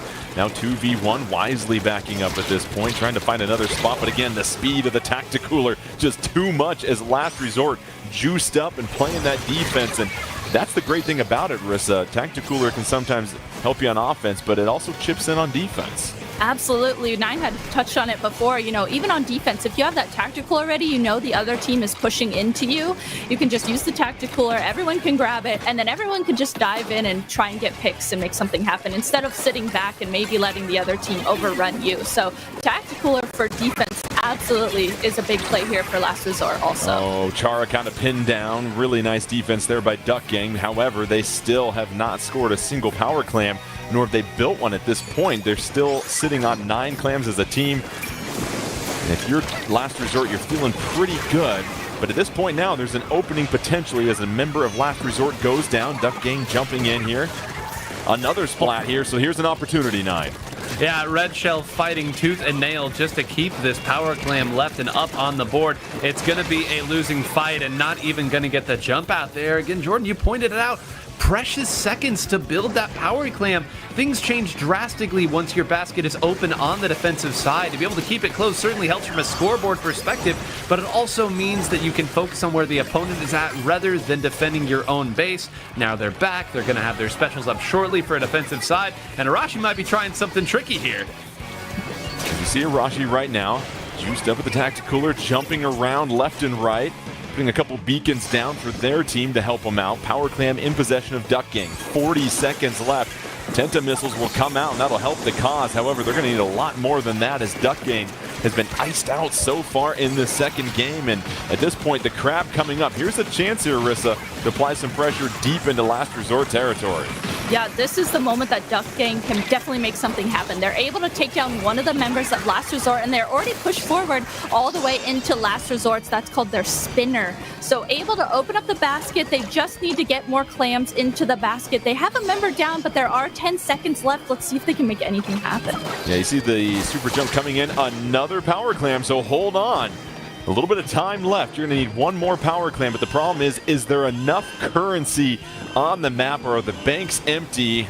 We'll see if Duck Gang can hold on, but no, it's going to be Last Resort holding strong, and despite the flurry at the end by Duck Gang, Last Resort takes a 2-0 lead, and that early aggression and the use of the Tacticooler, we will be saying that time and time again with them, 9, pays off because it just felt like Last Resort was just a little bit swifter than Duck Gang, and you saw the difference between the two right there. Well, you get more chances, right? That's the important thing here. Every time you force the opponent to adjust to what it is you're doing, defend against what you're trying to do, or be that much perfect in their attack because they're fighting through a Tacticooler, eventually they're going to slip up. All it takes is 1 or 2 members going down or taking an extra 4 or 5 seconds to build your own power clam to score. those are the opportunities that you have to be able to capitalize on, and all those margins get slimmer and slimmer when you're fighting against top teams, and even more so when you're fighting against Tacticooler. We've talked so much about the quick respawn aspect of Tacticooler. We've neglected to note here, if you get splatted while you have Tacticooler, you keep the entirety of your special meter as well. So it can feel like you're fighting through even more specials than you would normally do, in addition to more players. So again, I know we're harping on this, but you can see in real time how difficult this job has been for Duck Gang. All right, Last Resort takes the 2-0 lead. Splat Zones coming up next here, and I'm going to just go to the obvious question here, Rissa. A team that loves Tacticooler, that's kind of built their entire composition around utilizing that. How does that help them out in Splat Zones, regardless of the stage that we're going to be on here? Regardless, that Tacticooler is going to be something, whether it's kind of like, what we just watched for Clam Blitz. It's going to be really helpful in the defense situation. So going to be able to use the Tacticooler in order to push back in to get the zone if they end up locked out. Or in another sense, if Last Resort running that Tacticooler again has the zone already and they want to push forward into Duck Gang and play aggressively and really lock them out, they can again use that Tacticooler once they have the zone and push forward really fast. And even if they go down, they're going to respawn right away. So that's another situation where that comes into play. All right, we'll be headed to Hagglefish Market, your hometown right there, Nine, as we see right behind you. And, this is something that we're familiar with. We saw this in the very first game between Jackpot and Starburst. So what do you have to keep in mind here? Well, I think you mentioning that last set is perfect because I think it tells you exactly what you need to know about this. All it takes is one player, particularly if they're using an AoE weapon like a blaster or like a slosher, a sloshing machine. Once they get in, it can be so difficult for you to establish any sort of special gain. You don't have a ton of room to build your specials there, and you can see how quickly it snowballs. All Jackpot needed was one opening to take it to Starburst. You have to imagine the same thing is going to come through here. But one other important note, Tenta-missiles, very, very powerful on Splat Zones. We've seen people switch over to Tenta-missile weapons even before it was on the wiper. Displacement, the name of the game, getting people away from that zone to give yourself time to move up when the opponent has locked you out. Yeah, it really feels like whatever team can get the first successful push into the other team's spawn. That's what we saw between Starburst and Jackpot. That feels like that's going to be the key. And right now, Last Resort, we've seen how quickly they can move around the map. So it feels like once they get control, it's going to be really hard for Duck Gang to try and slow them down. Oh, absolutely. Kind of like we just talked about with the Tacticooler, if they're going to be able to get control of the zone and then push forward like we saw Jackpot do with Starburst, that will really, really come into play then. Hopefully, maybe for Duck Gang, maybe since they've been playing longer range weapons, that heavy, that jet squelcher, maybe they're going to be able to utilize the range of those weapons to shut down what Last Resort's trying to do. All right, we are just moments away from Splat Zones at Hagglefish Market. Last Resort trying to get the sweep here over Duck Gang. We mentioned Last Resort, a team with some experience, and they have quickly tried to adopt some of the major changes in Sizzle Season and how they may reshape the meta. So far, the experiment has been working very well for Last Resort. So as we take a look at the loadouts here, Nine, anything stand out to you? Anything look different at all? Well, I'm actually going to pass this one right over to Rissa because there is a weapon by the name of Splattershot Jr. that you tend to be a fan of, I would say. Having it brought out here, this is another weapon that got a really nice buff. That big bubbler is looking mighty thick. Absolutely. I instantly was sitting here rubbing my hands together because I love the Splattershot Jr. so much. And you could see Duck Gang immediately able to push forward, use a bubble and zone, and hold the zone off of that. Duck Gang taking the early lead this time around. They've got the zone, they've pushed forward, and they've done a fine job. And Nine, this is what you want to see from teams that are trying to turn things around. Strike early, take control of the game at the onset, really put the pressure on the other team, and you dictate the terms. And I mean, just look at how far back they've pushed them already here. That Tacticooler has one drink left that will certainly not be picked up. They sent Red Shell up to fight there. Now, if they were able to shark through and have another player sit at the right spot, there's an opportunity that they steal this game right now. Chara does run forward and trades out with that big bubbler. So right now, if Henry's able to take out another, this could be it. It's just one player stuck in an inkjet. That's not going to get the zone painted. Dripsy firing at it, but it's all gravy. What a response from Duck Gang. Oh, Duck Gang. Quack, quack, baby. They strike back and all of a sudden show some signs of life. And after really struggling against Last Resort the first two games, they have arguably the most dominant victory we've seen yet today. And now they start to take some of that critical momentum as we talk about. Rissa, very impressive from Duck Gang, what we just witnessed. Really impressive. I think, they had that tri-slosher. That was a main switch up. They had the junior, and they actually switched to a ballpoint. So we've been seeing a lot of variety in terms of anchor weapons for them. Maybe, that matchup of those 3 weapons was what is going to help them against Last Resort. And so Duck Gang all of a sudden taking the fight to Last Resort. And 9, what's the response when you have had no issues with your opponent the first 2 games, then all of a sudden get blindsided like they were just now?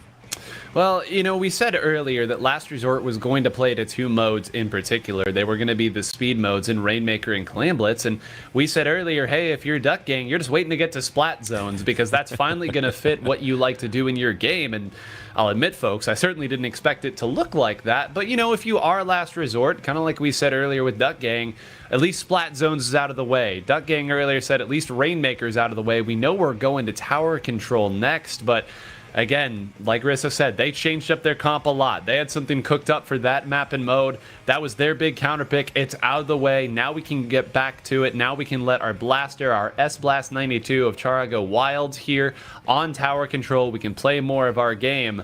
But if I'm Duck Gang, I'm feeling a little good. Not so untouchable anymore. Yeah, sometimes, Rissa, all you need is just that glimmer of hope and the fact that, hey, if we ink them, they will splat. They aren't invincible. That can certainly help out a lot. And so now, do you imagine if you are Duck Gang that you continue to go with that change that you just made, or do you go with something different as we get set for tower control at Flounder Heights? Really good question. I think, they're really going to have to think about were those weapon switch ups that they did something, thinking about talking to each other. Okay, was this bubble really effective for us against, the S-Blast or, the ballpoint? Just think about what in particular was it that really stood out that Last Resort couldn't counter. And if there's something that really stood out to them when they were playing together and they're able to talk about it and think what it was, I could definitely see that coming back in this next game. Yeah, and with tower control, even though that the tower moves at a particular pace, 9, how does the mobility of Last Resort pair with the objective of tower control? That's an interesting question because we know again that this was going over to tower control, but Flounder Heights being the choice here, again, the losing team picks the map, means Last Resort chose this map in particular, the most verticality of all the maps that we're playing, and this is a particularly difficult map to play tower control on, at least I think in part, because the opposing team can hide at all the right spots. You can ink up a wall, hide right there, jump out, and trapdoor spider your way through people right as they're started. So we said earlier that it's going to be much the same comp coming out each time from Last Resort. On this map and mode, I'm not so sure. It's going to be really interesting to see if they have something prepared again, because this is certainly the most dynamic of the tower control maps. All right, less than 15 seconds away. Duck Gang doing what they need to do to avoid the sweep. A victory here puts all the pressure on Last Resort. Last Resort just trying to close this thing out 3-1. The winner, don't forget, will take on Starburst here in the next round. And so it'll be very exciting to see what happens. Let's see if Duck Gang will stick with their subtle changes that led to a huge victory in the last game. And they do, Rissa, as you see that Splattershot Junior come on out. The junior is back, and actually the tri-slosher Wiper Deco are there, but there's also an Octobrush on the field for Duck Gang. Red Shell playing that Octobrush, played that a lot in Splat 2 and played it super well, was well known for that. So getting to see that come back here on this map in particular, I could really see that being helpful. Some early missiles coming out, and Duck Gang right now picking up right where they left off. They take the tower, they're threatening already, and you see the missiles just trying to do their job of displacing Last Resort. Duck Gang trying to get to that first checkpoint. They get splatted on the tower, and all of a sudden, Last Resort doing an excellent job of stopping the push right there, 9. Yeah, well, we already talked about one comp here. Let's look at the changes for Last Resort. They have switched Storm Hero, who is one of the best ballpoint players that you'll find, over to the Nautilus Splatling, already getting some mileage out of that weapon as well. It's going to be much better at fighting here, and they've also switched over to a Tri-Slosher Navo, so they're going to be able to keep themselves a nice little attack cooler. Won't build it up quite as quick, but they have switched to a much scrappier, fight-heavy composition, as we thought that they might for this map and mode.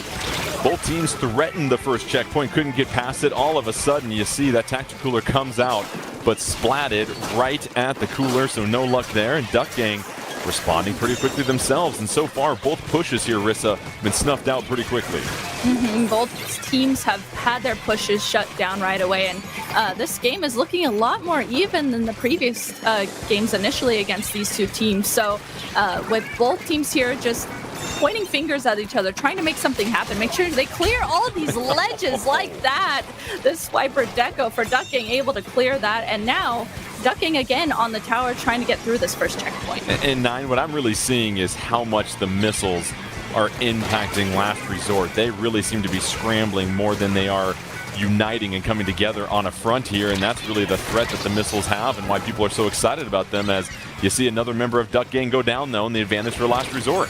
Yeah, excited is a word to use to describe how people feel about missiles, but the one thing to note there, you said they have to scramble, but Last Resort is picking all the right spots to scramble too. You saw in a couple of their defenses, they scrambled to the right portion there to get a flank and have people turn around, and this time they actually took out the missile user before the missiles could even come out here. They're playing around it so well. 2:40 left. You've got Duck Gang.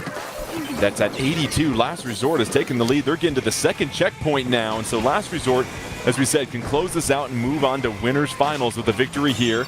They have to hop off the tower, so they can't clear that second checkpoint, which is a huge relief for Duck Gang. But they are right around the tower and an advantage on the map at this point, as really just some short-range weapons are left at this particular moment for Duck Gang. And so far, Last Resort seems to have really taken control of this game here, Rissa, and a lot of the action is happening on the Duck Gang half of the stage. I really like that Last Resort is they're pushing the tower. They got the lead, but they haven't necessarily completely wiped yet by trying to push the tower even further than that 54 mark. They're just making sure that they, like you said, are in control of middle here. They're in control of what's happening, and they're making it that much more difficult for Duck Gang to make something happen for themselves. Oh, the Octobrush goes down, had the Zipcaster ready to roll, and so that's a nice little splat by Mecha, and that'll give the advantage for Last Resort. But it's Duck Gang still on the tower trying to get through that first checkpoint. Nobody's on it, though. They are surrounding it, and it's just a matter of getting those last couple of seconds, and then they'll finally have an opening to try and possibly tie this up with under 90 seconds left. Here comes Duck Gang moving their way. Inkjet going to push them back, and this could be the opening they're looking for, Nine. Yeah, look at how far away they're already pushed. They built up their specials so well there. Just a couple more points. Chara not going to be able to fight through a big bubbler. Doesn't last nearly as long on the tower, but it lasts a lot longer than you'd like it to. Marching quickly, they are still attacking. They're going to get their second cycle of specials if they're not careful, but it does look like Mecha and Chara have fought through, putting down the Octobrush there, but incredible patience. Duck Gang only needed one opening, and again, keep in mind, Last Resort still has to fight through a checkpoint. That's going to be the big portion. And that is the key thing right there. They weren't able to clear it last time, so that's going to make them a sitting, no pun intended, duck for Duck Gang here late in this game. And now, Rissa, if you are Duck Gang, it feels like you have got to really prioritize building up some specials and getting ready to stop this last push, because the clock is now your friend. Absolutely, and with Duck Gang having 3 members down right now coming out from spawn, they're really going to have to take a breath here. There's only 15 seconds left. They have to take a breath, get some specials ready, and make sure that they play off of those accordingly. They have to play this really, really carefully to make sure that they put a stop to the tower. Last Resort is at that checkpoint. They are surrounding it. Big Bubbler coming out that's going to provide some defensive support. The tower is snatched away, but Last Resort back on it. We're in overtime, but Duck Gang, oh, the Quack attack is back. They get the victory, and they tie it up at 2 apiece. And how about the response we've seen from them, Nine? After dropping the first 2 games and barely even putting up a threat, they now have a chance to reverse sweep Last Resort, and as you pointed out, with the Game 4 winner, they can choose the game mode. Yeah, I mean, listen, isn't it so nice when we tell you at the start that, hey, this team is going to be better on these 2 modes, and this team's going to be better on these 2 modes, and then those teams go ahead and win exactly as we called it out. But I do want to point out one thing at the very end of that game that was so crafty and so clever. The last member up left for Duck Gang, as Rissa said, there were 3 members down, went to the tower, took 1 player out, then set a beacon down on the tower. Somebody from Duck Gang immediately jumped to it, and there was just a quick moment where Last Resort said, do we fire at the one player who's left? Do we go ahead and fire at the tower for someone who's jumping to it? We don't know who's jumping to it. We don't know where this player went. That slight moment of hesitation, of not having a correct answer to give, was all it took for Duck Gang to regain their footing. And as we noted, it was going to take an incredible push to get past that checkpoint anyway. But again, a little creativity, a little imagination, and I mean, you have to think we're going back to Splat Zones at this point. I know the map can be chosen here by last resort, but I mean, what a response from Duck Gang after, like you said, Jordan, not putting up much of a fight in those first two. Yeah, you don't see that too often here, Rissa. So this is going to be an enthralling Game 5 coming up here. And so it is Splat Zones, you would imagine, if Duck Gang has the option to choose the game mode here. It will be Splat Zones on Umami Ruins, we've just been told. And so, if you are Last Resort, whatever you had last time did not work at all on Splat Zones. I figure you're going to expect some big-time changes because they were not much of a threat at all when we were at Hagglefish Market and they got shut out 100-0. I think they're really going to have to think about, okay, that's the game that we last saw Splat Zones Hagglefish, where Duck Gang actually completely switched their comp around from what they had previously been playing. So maybe going into this Game 5, Last Resort is going to think, okay, was it the bubbler that was an issue for us? Was it that tri-slosher that they switched to? Going into this next Splat Zones game, is it going to have to be their playstyle that they need to switch? Or maybe they need to switch weapons around, like you said, to match what Duck Gang is now bringing to the table in terms of comps? So if you are Last Resort, you know Chara with that blaster can be very effective in one-on-ones, but is that the choice you go with here in Splat Zones 9, or do you find something that can just ink a little bit more territory at a much faster rate? It's a tricky question because what you need that blaster for is it is your only AoE clearing a certain portion around a corner. If an opponent is hiding under there waiting in the ink, you do need that sort of weapon. It's one of the reasons why Sloshing Machine has been so strong for so long. It's a way to check opponents, keep them honest in a lot of respects. If you give that up, you are now opening the door for Red Shell if they opt to stick with the brush, or that Tri-Slosher that Rissa mentioned. All it takes for those weapons is you to not fire at them one time, and they are at worst trading with you. So, listen, you got here with one specific comp. This would be a very, very scary time to change it up. I'd be surprised if Char switches off of it.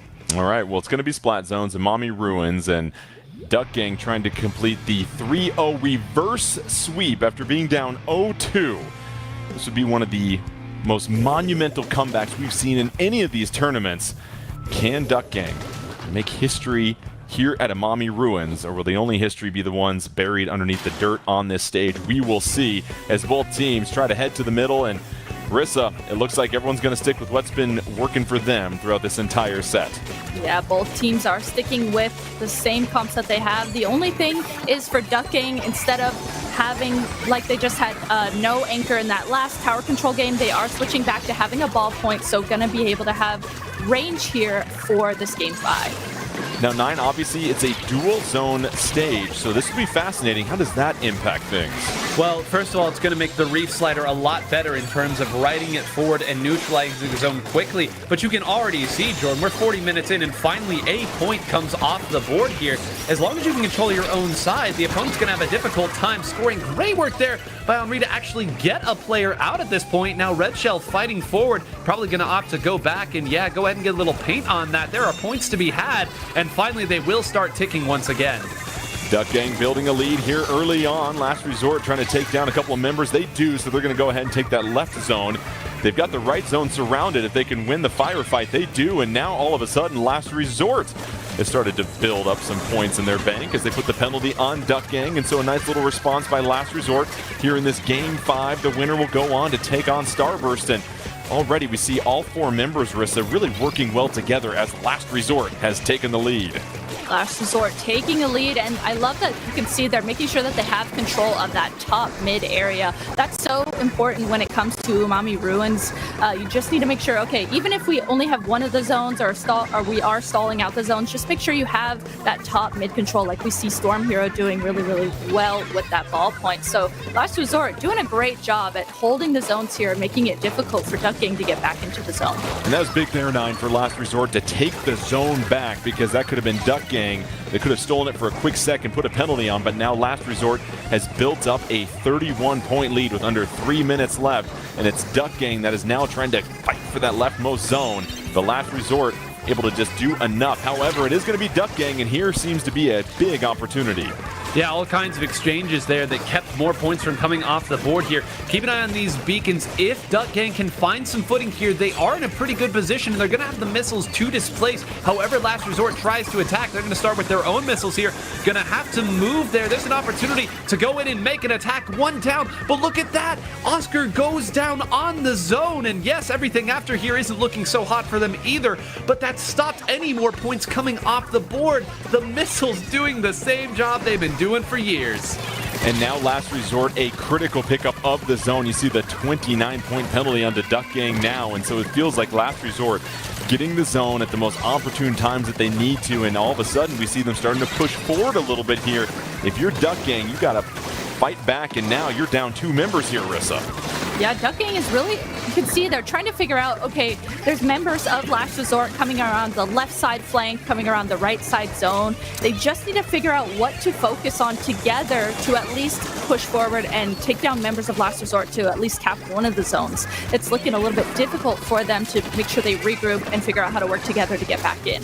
Last Resort trying to make sure that Duck Gang doesn't pull the reverse sweep. You see the inkjet coming out, but now it's up for grabs as far as that leftmost zone once again. That's been a big one that people have been fighting for. Under 90 seconds left, Duck Gang takes the zone, and now they've got a numbers advantage, 9, and here's a chance for them to try to lock out Last Resort. Yep, and they're only going to have 1 or 2 more chances. That you can see, again, the bombs making it so difficult for Duck Gang to get any points off. I think one might have gone down to a wayward bomb there as well. Again, once one goes down and you start swimming down there, you are a sitting duck, no pun intended, for the ballpoint Splatling to close it out there. The ballpoint once again of Storm Hero going ahead and get another, now chasing down a third. Why not? And my, oh my, Last Resort heard us saying that Splat Zones might not be the mode for them. Yeah, Last Resort really punctuating this game here and turning the tide on Duck Gang. Oh, a nice little double splat by the Inkjet. They want to try and leave no doubt about it with 40 seconds left. And now it feels like Last Resort, Rissa, they are in more control right at this moment than they've been in the entire game. Oh, absolutely. You can tell they're really making sure they focus on things together. They're calling out if members are coming out of the left side of the map, of the right side of the map from Duck Gang, and making sure that they are playing together really well. And finally, for Last Resort, they're able to take down 3 members of Duck Gang. They're just holding these zones and not letting Duck Gang come in at all, able to take this game 5. Last Resort, you saw the work that Arashi was putting in at the end right there, 9, but they hang on and they avoid the reverse sweep. They get the 3-2 victory. 2 thrilling sets to start off this Splatoon 3 Championship 2023 qualifier, but it'll be Last Resort advancing, taking on Starburst. But I do want to highlight what we saw from Arashi at the end there, 9, because being able to come around that center stack, that column, and pick up a couple of splats, it felt like Starburst was able to do everything they needed to at the end, thanks to some key one-on-one moments like that.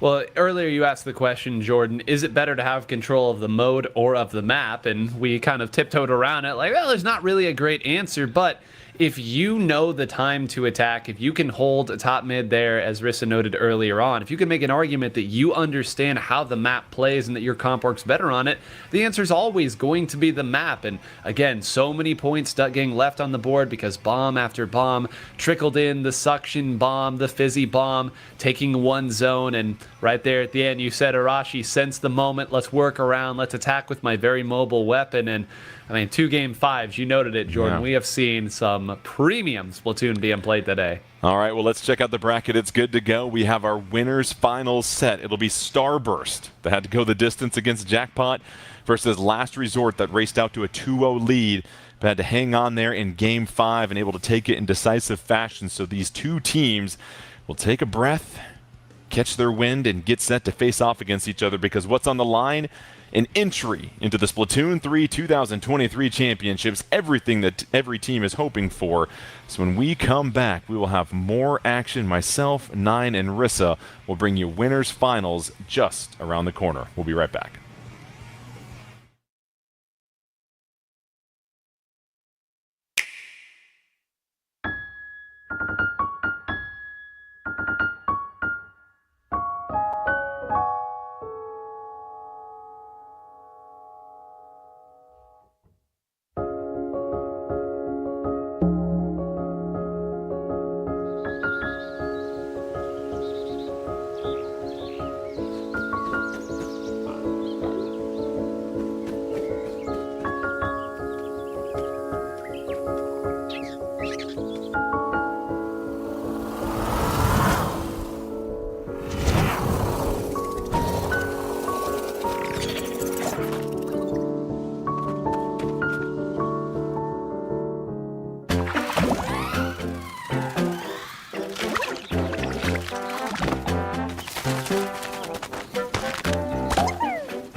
ど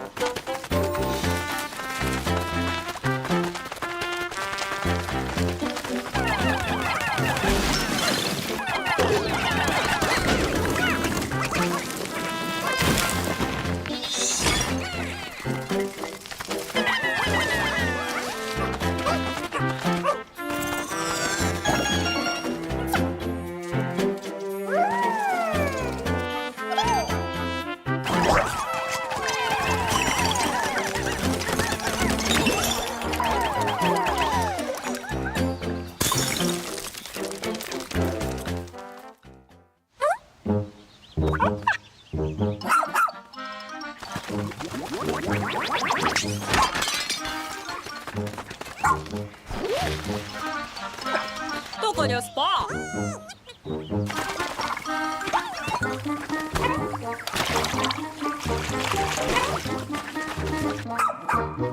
Che mare!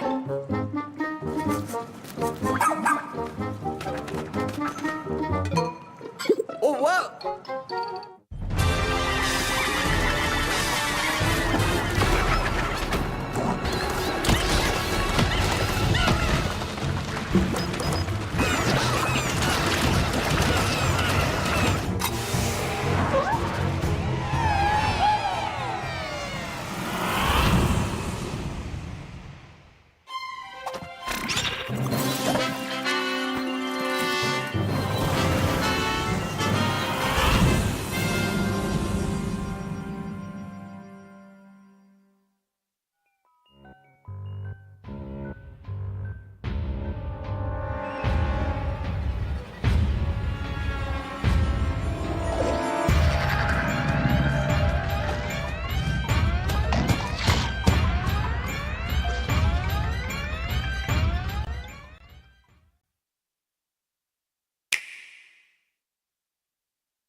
And welcome back to the Splatoon 3 Championship 2023 qualifier. Jordan Ken alongside Nine and Rissa. Here we are, winners finals, the matchup between Starburst and Last Resort as we go ahead and check out the bracket. Let's see how these two teams got here. Well, both of them had to navigate 5 game sets going the distance, but it was Starburst winning 2 games in a row at the end to take down Jackpot, and then it was Last Resort having to fight a reverse sweep from Duck Gang, and now these two teams find themselves with the winner getting a chance to go to the Splatoon 3 2023 Championships, along with the Championship Qualifier Trophy, 10,000 My Nintendo Gold Points, a Splatoon 3 jacket, backpack, pin set, and tech decals. Let's check out the rules here for winners finals just to refresh everybody.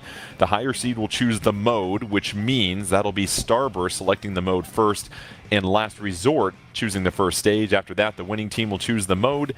The losing team will choose the stage. Those are your 4 modes. You have to play through all 4 of them before you repeat. And the stage list, well, those can only be played once. And that's been the big question here so far, Nine. Is it the mode or is it the stage? But it feels like this matchup here between Starburst and Last Resort, you pointed out, will Starburst fall for some of the Last Resort things that they try to throw out there as far as the wrenches into the gear system? And you're thinking Starburst might be too seasoned for that.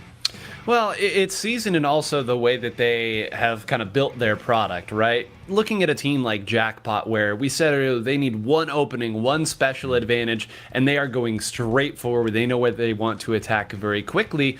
You thin out a little bit, whereas Starburst, they might not move immediately as quickly up, but it is a wall that is ever encroaching upon you of burst bombs, of crab tanks, of cycling specials. There's no wrench to be thrown at a wall. It simply bounces off the wall, and that's usually how that exchange ends up going. So this isn't me saying that there's no opportunity for Last Resort, but I think it, kind of tale of the tape that Last Resort's best mode is also Starburst's best mode in Rainmaker. So Starburst, no fear whatsoever of trying this against a Last Resort team that looks so strong on it last time. And we set the stage like that because we want people to know, hey, there is a favorite and there is an underdog. And a lot of people like to root for that underdog, and that creates the excitement and the drama if the underdog can steal a couple of games here. And Rissa, if you are Last Resort, you're aware of what Starburst is capable of doing. You know their accomplishments.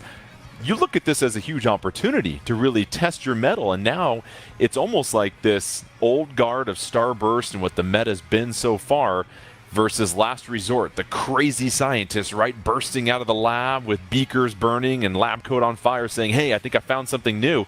It's going to be exciting to see what happens. You said that perfectly. I get 1 per tournament. There we go. Yeah, that was perfect. That set that up just perfectly. I mean, you nailed that down there. Last Resort plays super chaotic, super fast-paced, and Starburst, like Nine said, I always say that too about Starburst. Starburst just sets up a wall when they play. Even though they may not be winning in that particular moment, they still know how to set up a wall and completely shut down what the other team is doing. So I could see that happening here, but maybe if Last Resort is able to take these new weapons they're playing, the Tacticooler into play here as well, maybe they can utilize those to shut down that wall that Starburst sets up.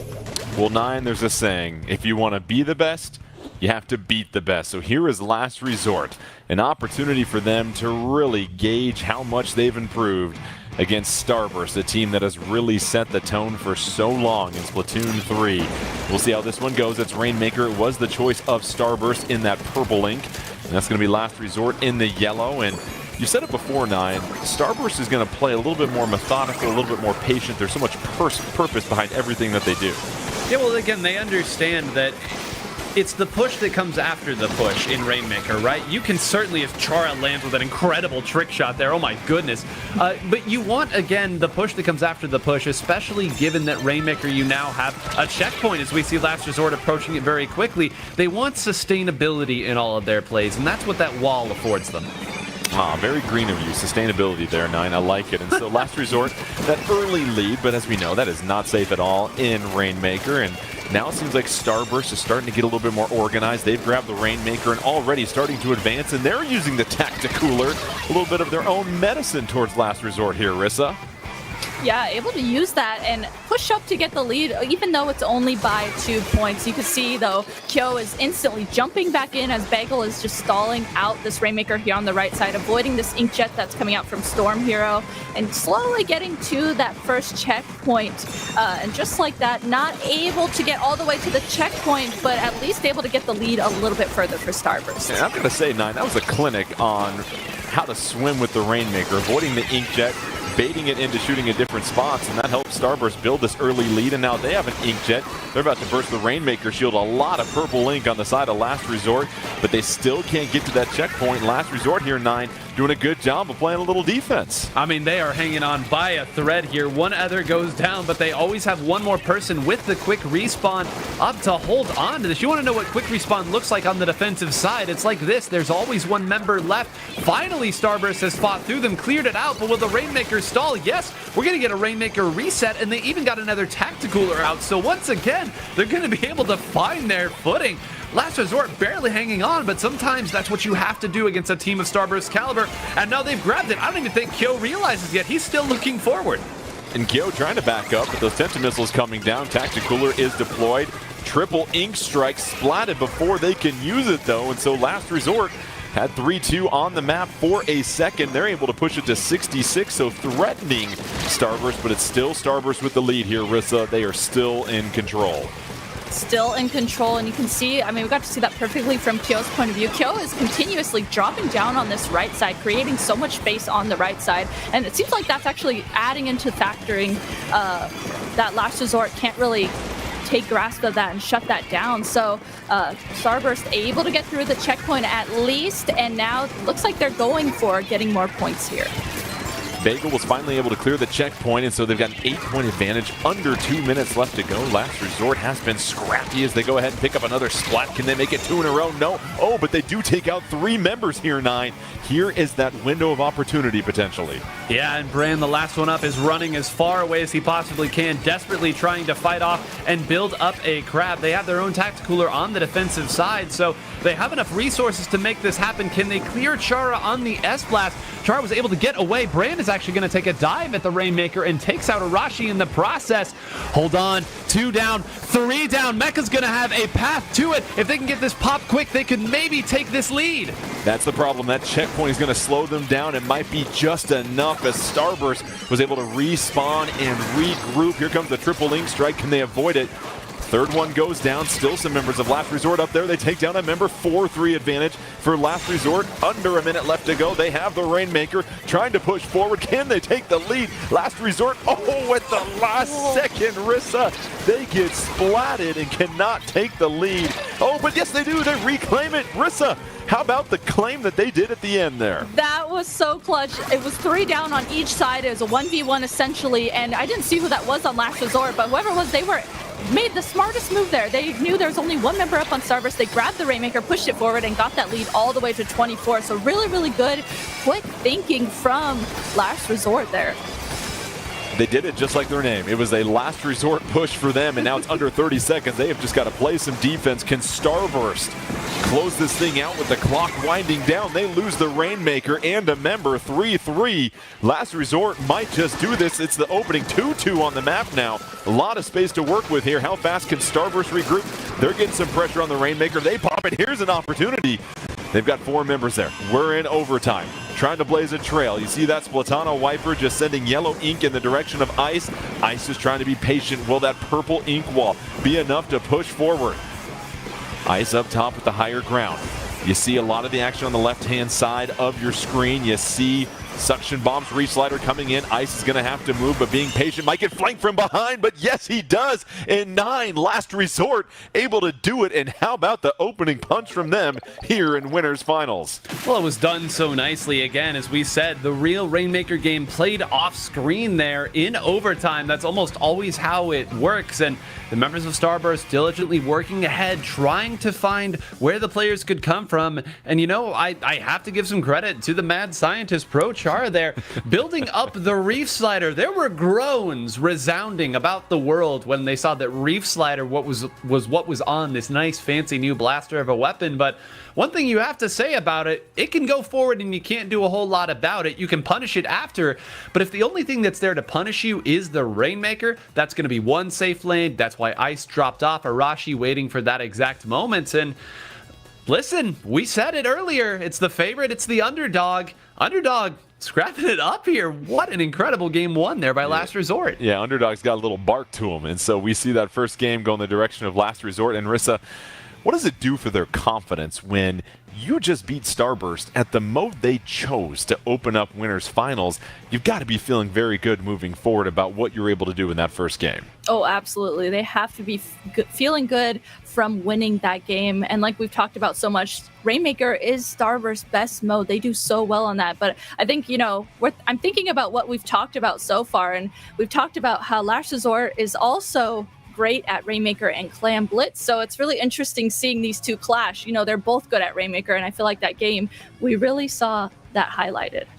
Well, it's Clam Blitz and Eel Tail Alley coming up next here. And so, 9, you nod your head and you aren't surprised at all at these two choices as far as the mode and stage from our winners and losers. Yeah, Eel Tail Alley Clam Blitz, one of the most popular and commonly played Clam Blitz maps in the entirety of Splatoon 3. And the moment that it was Last Resort that won that game, we all kind of in the back of our heads were like, yeah, we're going to Clam Blitz. We know it's Clam Blitz here. They're not going to go to one of the other two modes unless they are forced to do so.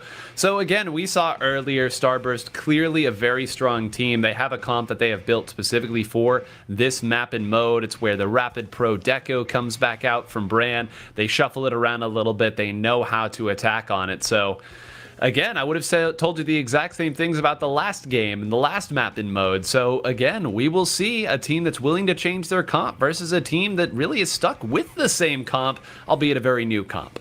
Yeah, what was surprising, Rissa, was that you mentioned the wall for Starburst, and if you keep hammering at that wall, you're going to eventually knock off enough bricks to break your way through, and that's what we saw from Last Resort. It was push after push after push, and they almost took the lead, and then finally it was just enough pressure at the end, and it feels like that resiliency, but especially the quick respawn. That is the story with them that we've talked about before. They can get back into the action so swiftly, made a huge difference in that last game. That was what my brain immediately went to too. They're able to play off of that tactical or the quick respawn that they have on their gear, and just like you said, keep throwing that at the wall, keep throwing players at that wall that Starburst creates. So I think that's a really, really good thing to point out moving forward as we go into this next game too, see if they do that as well. Well, we're going to go to Eel Tail Alley, where we are going to blitz some clams here and see who's going to pick up this second game. Last Resort could put a lot of pressure on Starburst if they can pick up a second win in a row. But as Nine said, Starburst, they were born to play this map and mode. This is why they have their loadout, and this is something that they can apply tremendous pressure on. And you imagine here that if you are Starburst, you have to be the aggressor early on, Nine, and set the tone. Well, you have double Crab Tank here. I don't think you have much of a choice if you've got this comp. You saw immediately they tried to move Kyo up on that left side and then follow up with a Crab Tank. They finally are able to close one out, 2 out now. Those 2 were tacticaler, so it's not going to take long for them to get back into the action. So this opening, not as big as it may first appear.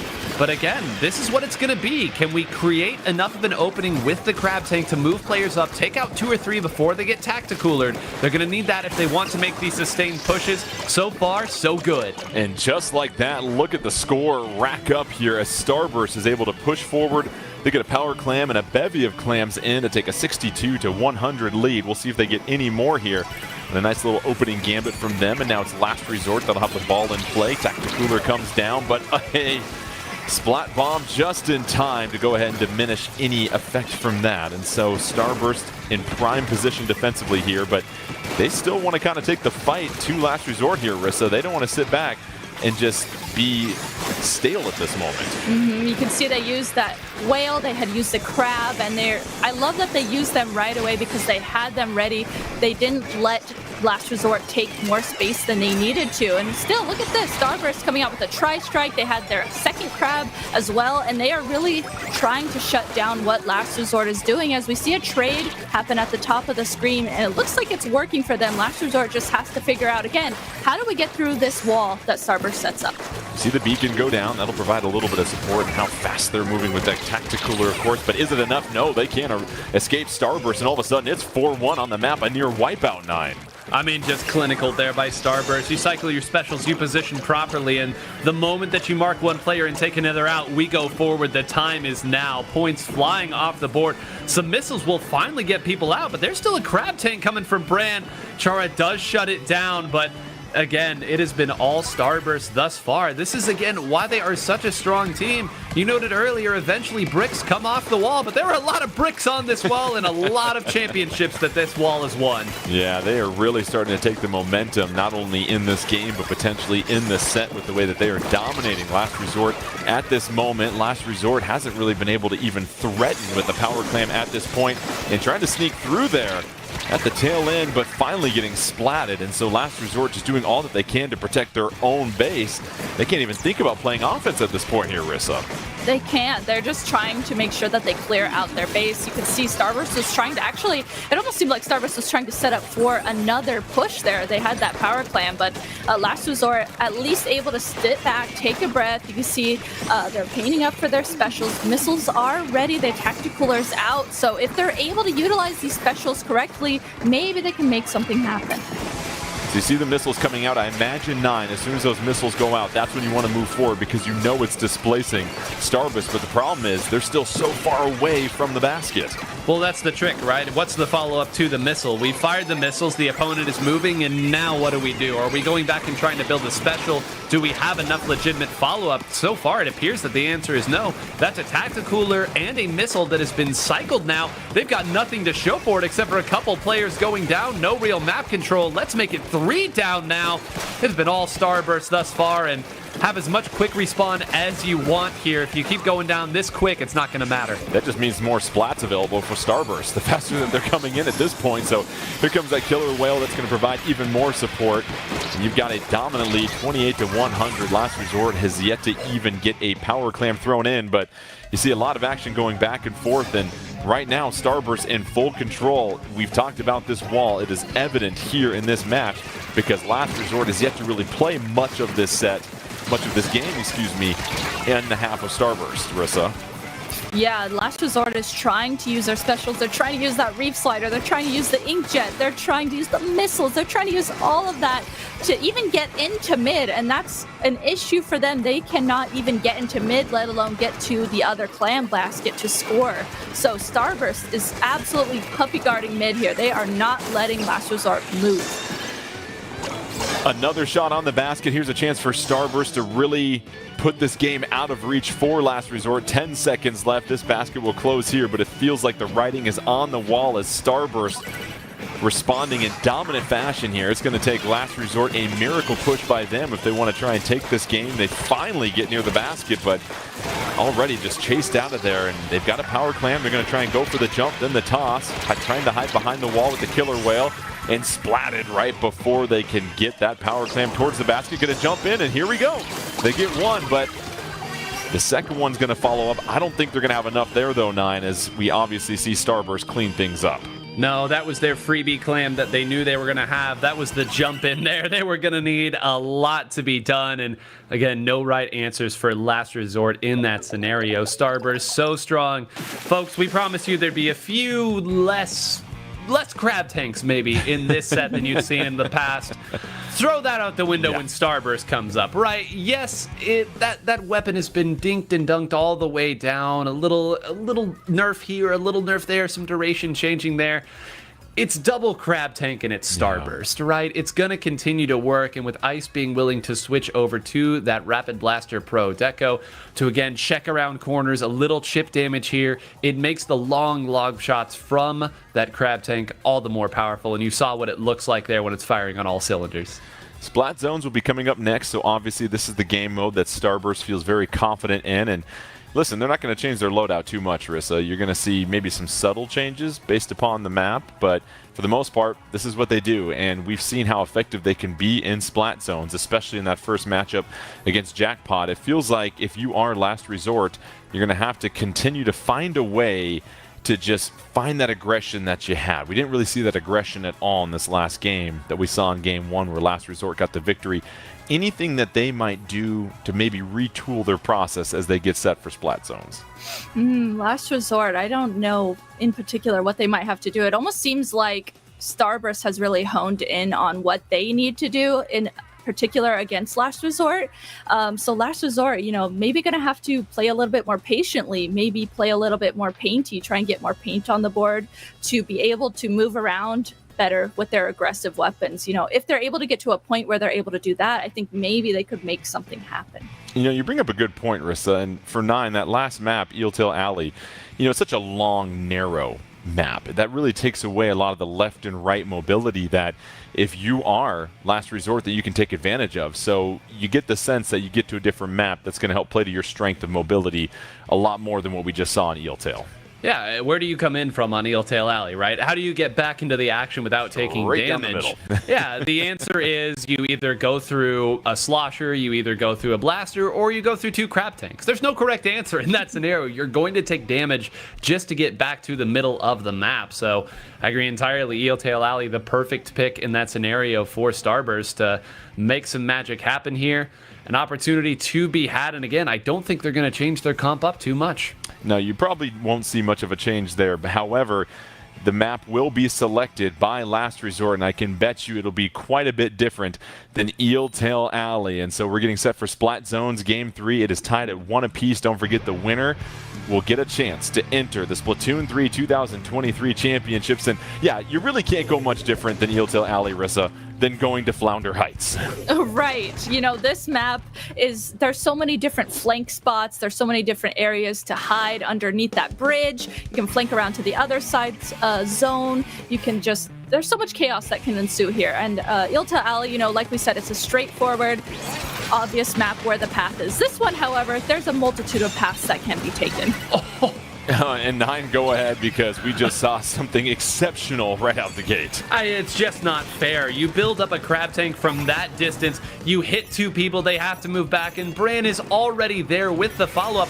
Look at these poor missiles that are simply trying to find a few people. You're going to continue trading people out. You still have to fight your way back to the zone. It appears they've done that for just the right amount of time, but again, more points coming off, and again, fighting through double crab tank. It's not going to be an easy feat for them.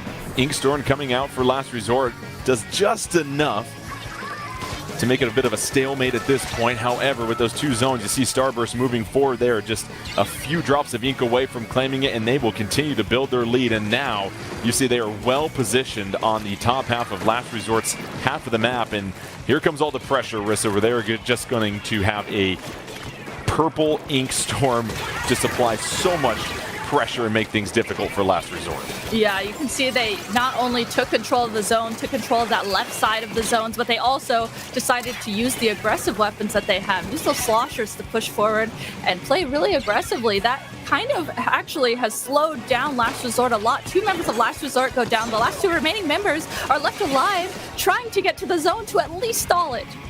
Starburst, very dominant, 11 to 100. They might serve up a bagel here to Last Resort, but Last Resort finally able to get on the board here, and now let's see if they can stabilize and try to get that higher ground. And 9, yes, they have more space to move, but it feels like Starburst right there wherever Last Resort is trying to get to. Yeah, but that's the real frustrating part. Look at that. Just when you finally have a little bit, the last person left up is Ice, goes to the other side, uses the incredible mobility of what Burst Bomb offers you on this stage. Take zone, you turn around, and then surprise, surprise, everyone else is back. Oh, you lost track of Ice. Well, he's in a crab tank now. Deal with it and figure out what you're going to do later. That's, again, the chaos that is brought about here in Flounder Heights almost plays exactly to what this main weapon and sub want to do. So you see the sizable penalty for Starburst. However, they're not going to worry about that because they're starting to advance even further than they have so far in this game. See the reach slider coming in from Chara. Chara trying to retreat with that blaster. Drops down below. Triple ink strike dropping down. So Starburst having to retreat a little bit as Last Resort was able to claim that other zone, but a still sizable lead. And, you know, if your Last Resort here, Rissa, feels like you got to try and win a couple of 1v1s just so you can position yourself to go a little bit further into Starburst territory. Yeah, absolutely. And that's exactly what we just got to see. The members of Last Resort, you know, they had control of their zone. They finally waited to regroup, had some specials ready, and then we just saw them all charge at this right side of the map to play together and finally get those picks. Now that they got those picks, Starburst is the team now having to come back from spawn, get their specials, and regroup. And so now Starburst trying to come back in a hurry, but Last Resort was able to score a decent chunk of points, and you see a sizable penalty for Starburst. So Last Resort not out of it yet, but now that first zone up for grabs as that triple link strike will claim it in the name of Starburst. They can't threaten the second one yet, and feels like Last Resort had stabilized a little bit here, but you see 4-3 advantage all of a sudden for Starburst, and here comes that wave, and there it is.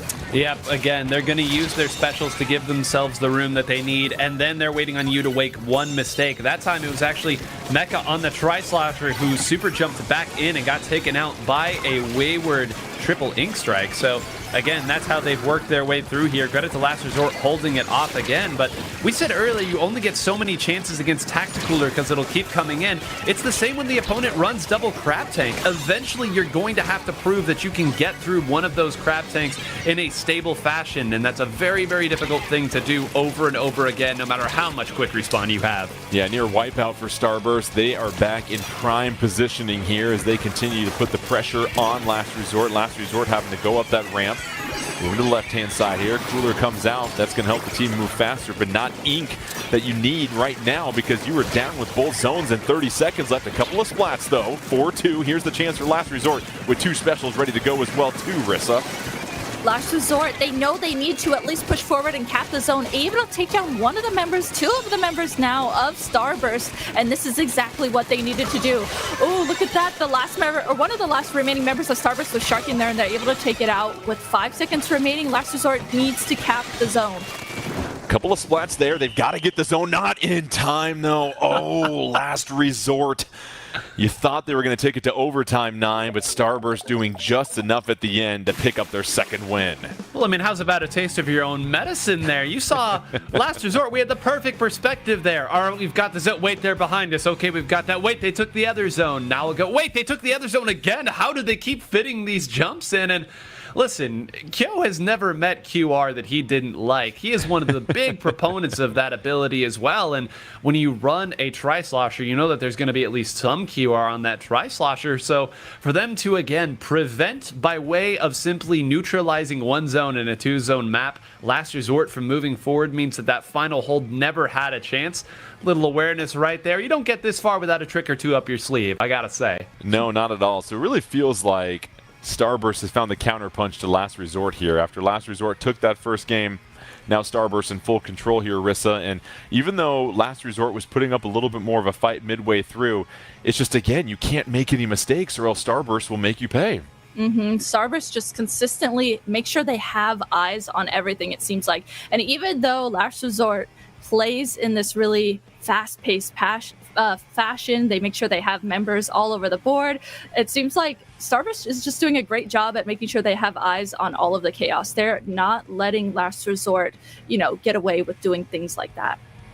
All right, well, we've got a matchup here coming up. We've got Tower Control and Undertow Spillway, and this will be another one that we're familiar with seeing here. And 9, what do you see between these two teams? If I'm Starburst, I want to close this out.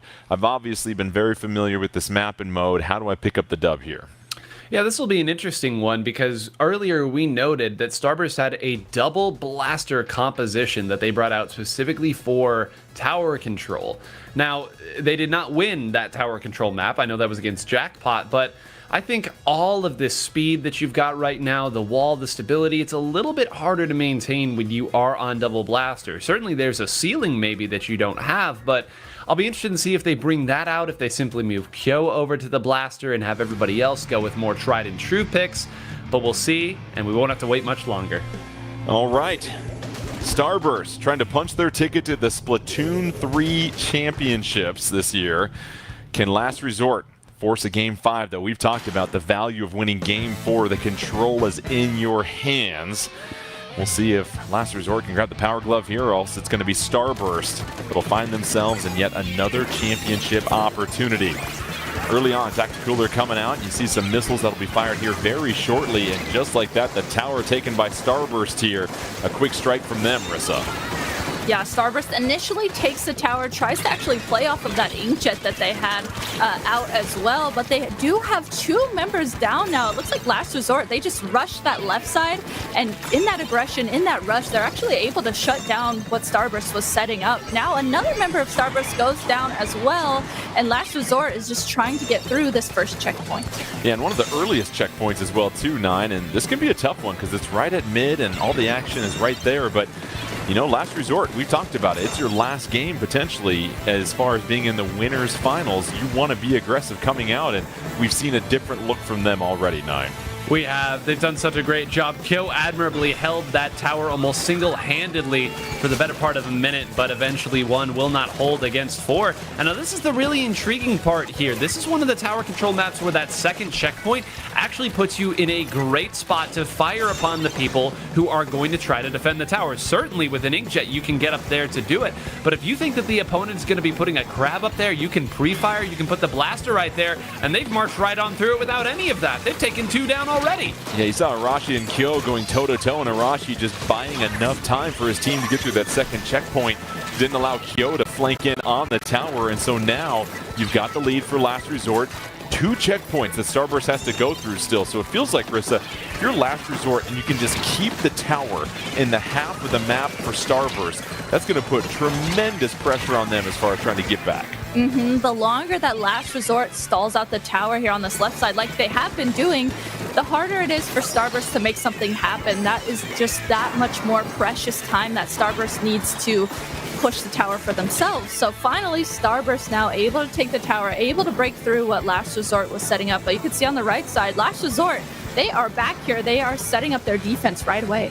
Oh, when they take down the crab tank that was on top of the tower, that was an opportunity for Starburst, and they get wiped out, Nine, and one of the more impressive defensive performances we've seen here today. I mean, the fundamental of Splatoon is put your crab tank on the tower and let it carry you towards the opponent. Storm, with simply accurate shots on the ball point, was able to take that out, take out the other member who then had to come over to sit on top of it, and then got even more on top of that. I know Storm went down right there, and Kyo is going to try to do a victory lap and will maybe stop that tower. I know more points came off the board right there, but make no mistake, Storm, the incredible individual play opening this up.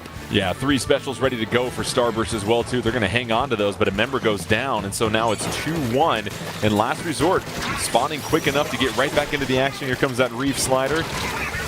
A little trade there, but you'll take that when you have the lead that you currently have. And so Rissa, Last Resort, they have really put an amount of aggression into their offensive scheme that has really put Starburst kind of on the back heel here. It seems like they're almost playing a little bit more patiently when it comes to their pushes. They're making sure that they play together and make things happen. Now, though, Starburst here, they're in control of the tower. They're at this checkpoint, and they are past the second checkpoint. So this is actually flipped quite a lot now. Last Resort is the team trying to get to the tower and stop it. Just as we said that, here comes the crab. Can the crab get on top of the tower, though? It's going to have an opportunity to. Can't get that left claw on it, and so the lead is still in favor of Last Resort. Starburst threatening to take the lead with about a minute left. This would be huge. Nobody on the tower. Tower's going to go ahead and get sent back. So Last Resort doing enough right there, but here comes Starburst once again, Nine. They just want to make sure they've got this thing surrounded for the final minute. I mean, we said earlier in the Rainmaker game, they do just enough to hang on. And once it touches that checkpoint, it's not going to need a whole lot. Thank goodness they have missiles here. That was the only thing that was going to move Brand's crab tank. Chara goes down. They're moving forward. It's just Storm who's going to have to make the most incredible play you've ever seen. Can only run away, losing the lead with 30 seconds left. Starburst, the pedigree, comes through, and that's another checkpoint down as they march towards the end. And Starburst looking for the KO. Can they get it down the stretch? They took the lead back. Under 20 seconds left. Last Resort will have to go the distance here, but Starburst wants to put a lid on the comeback. 13 seconds left. 2 members of Starburst on the tower, and they are going to send Last Resort to the canvas with the KO, and Starburst will be your first winning team, and they are headed to the Splatoon 3 2023 championships. Rissa. We say it again with Starburst. You have to play them for every single second of the mode. If not, they will find that opportunity. And despite Last Resort looking like they were in control for this entire game, all it took was just enough momentum at the end, and Starburst was able to just overpower Last Resort and get that KO. And that's something that I see consistently from Starburst that is really, really impressive. You know, even if they're down in situations like that, we saw Last Resort absolutely dominating the beginning of that game. Starburst just has this mindset where they can sit back, play patiently, and tell themselves, okay, it's fine, we got this. And they consistently do that, and that's why they're one of the top teams here in North America. So just being able to just have that patience, say, okay, we got this, is something that I think Starburst just is really good for them. All right, let's go ahead and check out the bracket here as Starburst doing what Starburst does, and that is win championships and win tournaments. And so, as we said before, that trip to the Splatoon 3 2023 championships, the championship qualifier trophy, and a host of goodies as Starburst can set their controllers down and relax, knowing that they took down some pretty fierce competition. However, when we come back, though, it's going to be Jackpot versus Duck Gang. And we saw Jackpot take Starburst to 5 games. Duck Gang was able to take Last Resort to 5 games, and so this will be very exciting. Don't go anywhere. When we come back, we'll bring you the first matchup of the losers bracket. We still have one more slot to fill for the Splatoon 3 Championships 2023. We'll be right back.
누구냐 스파?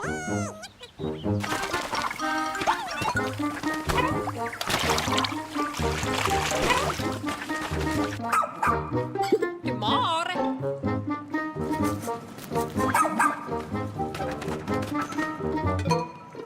Oh wow!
Whether it's to play your favorite game,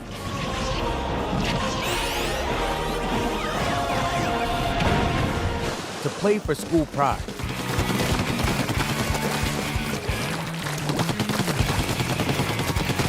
or for the thrill of competition. Play competitively with Play Versus. Visit playvs.com today for more information.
And welcome back to the Splatoon 3 Championship 2023 qualifier. Jordan Ken alongside Nine and Rissa. We've been going at this for 2.5 hours, and we are just getting started with loser semis. That's how tightly contested this tournament has been so far. Let's go ahead and check out the bracket and see who will be inking their way for another trip to the Splatoon 3 2023 Championships, where Starburst has already punched their ticket.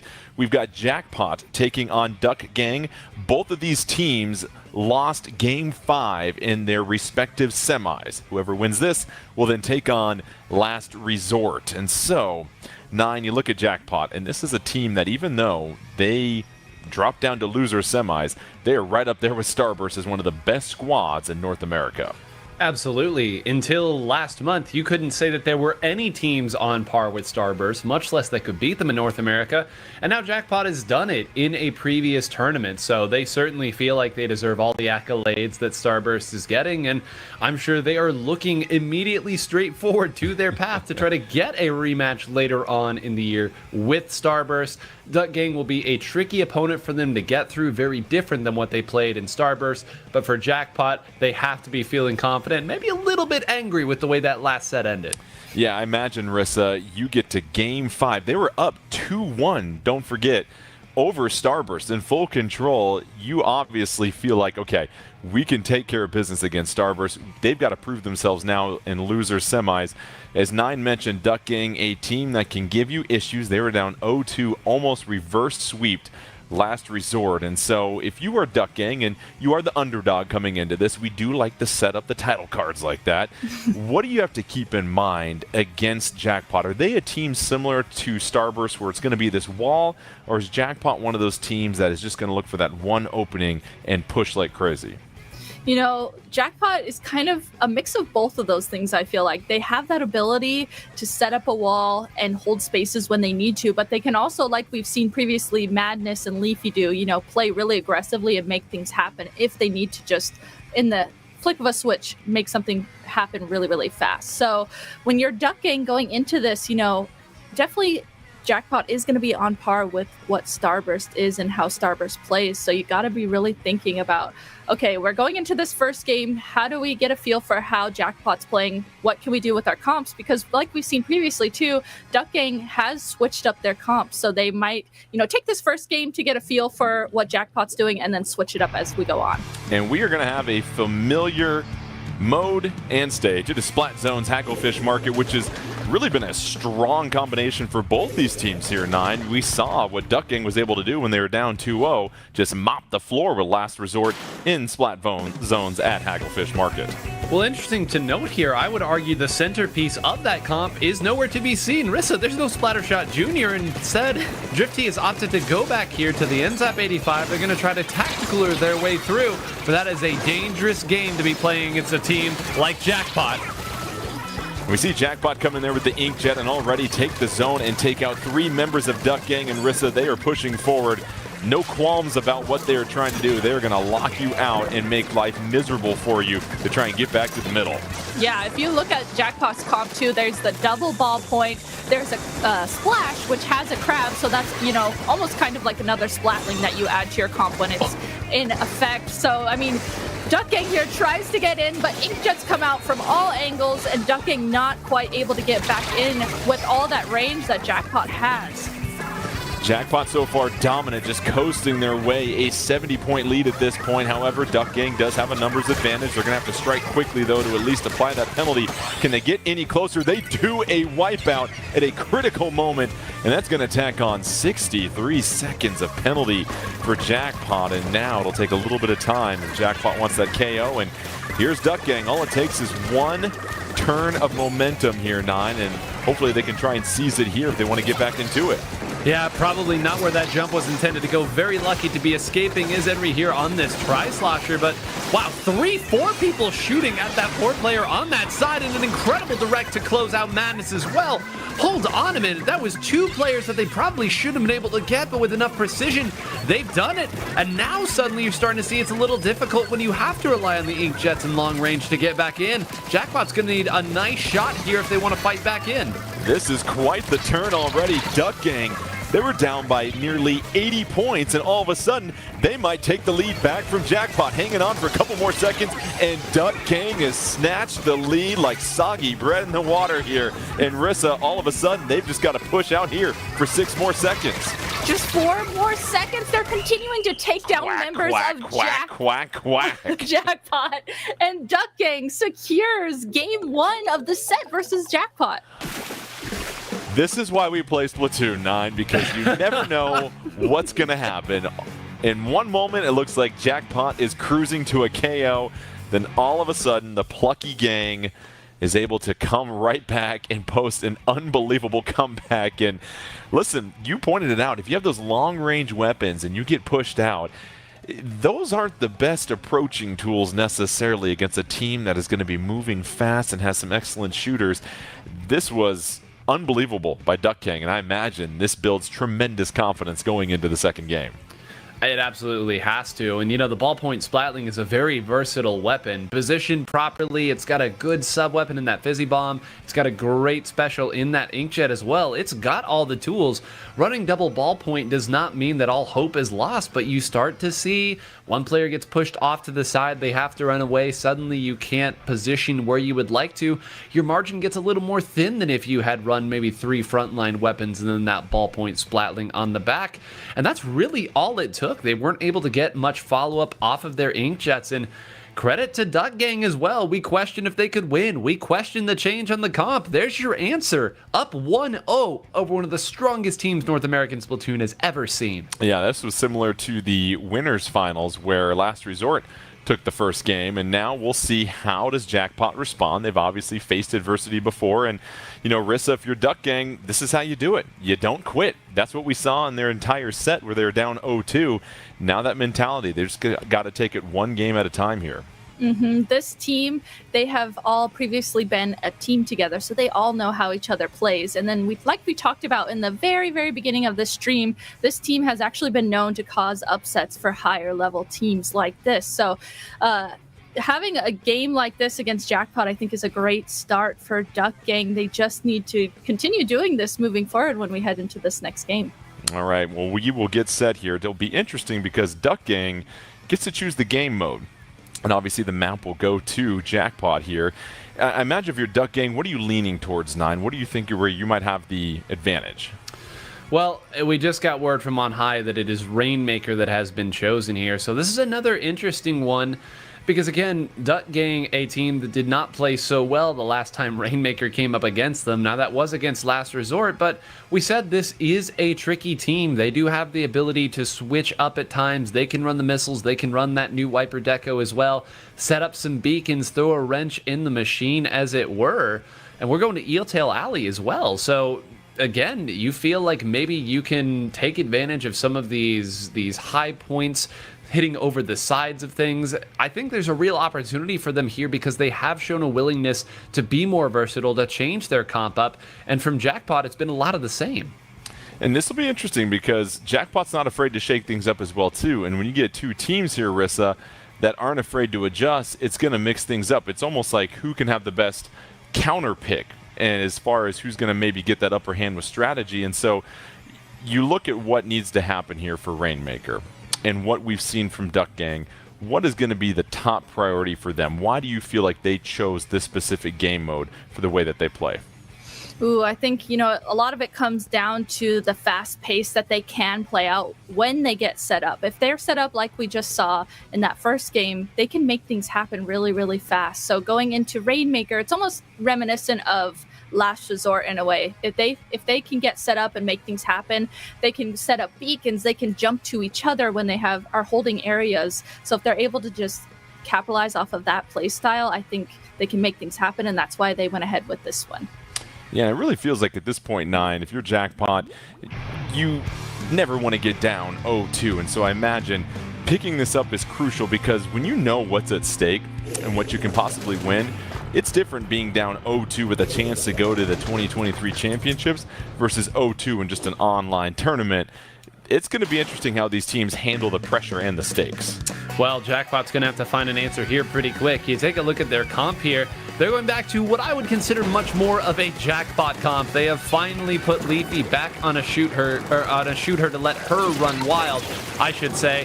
And on the other side, they're going to be switching back over to that Tri-Slosher that we talked about here. So it does look like Jackpot found an answer here. They might not be able to get it here. Red Shell perfectly placed, but did go down in that exchange. There's a scuffle here before Jackpot can finally find some solid footing. 4-3 on the map. Duck Gang was able to get a nice couple of trades there to stop that first push from Jackpot. You see the Rainmaker right there, but they're in no hurry to go ahead and grab it. Almost like they just let it reset. And as they continue to find their footing, it seems like they're playing a little bit more patient here, Rissa, finding that perfect opportunity instead of just stepping on the gas full speed. Oh, absolutely. You can see they waited to take down members of Jackpot, and they waited to grab the Rainmaker. And that patience, waiting for the Inkjet too, waiting for the specials to move forward with that, played out perfectly for them. They are already able to clear that first checkpoint. That's going to be really, really helpful throughout the rest of this game. Duck Gang clearing the first checkpoint. Jackpot now with the Rainmaker. All 4 members on the field. Trying to push forward. They pick up a critical splat. That'll make things a little bit easier. Trying to jump up above and get to that checkpoint. Teammate moves forward to apply a little bit of pressure. That trade is critical, though, because that opens up the door, 9. Yep, and again, it's Jackpot. Eventually they're going to force the fights they want, and they're going to capitalize. .Q could absolutely break this game open with one good Inkjet here. Has found a target. The target will not escape. That's another one goes down. A 3, a wipeout. They are going to sprint to the finish. And, well, Jordan, you asked why you go to this map, to this mode. There you go. The proof is in the pudding. All right, so Jackpot quickly evening things up at 1-1. That wipeout leading to the KO. And Rissa, that's exactly the response they wanted to give, not only for their own confidence, but to kind of send a message to Duck Gang that, listen, you might get us for one game, but don't forget who we are. We are Jackpot. We really saw that there too. Initially they had grabbed the Rainmaker. Duck Gang had put a stop to that push that Jackpot started to try, and Duck Gang was able to get through that first checkpoint. But then all of a sudden, Jackpot, we talked about sometimes they can play a little bit more aggressively, or sometimes they can set up a wall and play a little bit more patiently. There, they took the moment to play aggressively. They made something happen, and they definitely showed Duck Gang that they are still in this. So now they switched to a different loadout, as you said here, 9, and now we have tower control, and this was their choice. And I imagine you won't see much of a deviation from what we saw as far as their loadout, because that right there was a much different result than what we saw in Game 1, where Duck Gang was able to kind of ice them out.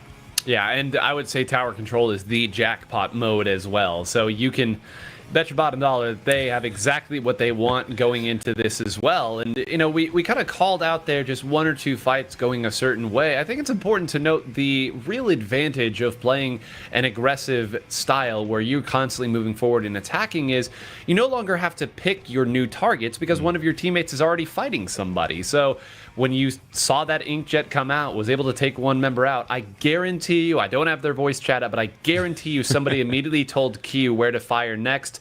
She turns, clears another, 2 down, it's a wipeout, and we win the game right there. That's the Jackpot way, and it has served them well thus far. All right, Tower Control, Flounder Heights.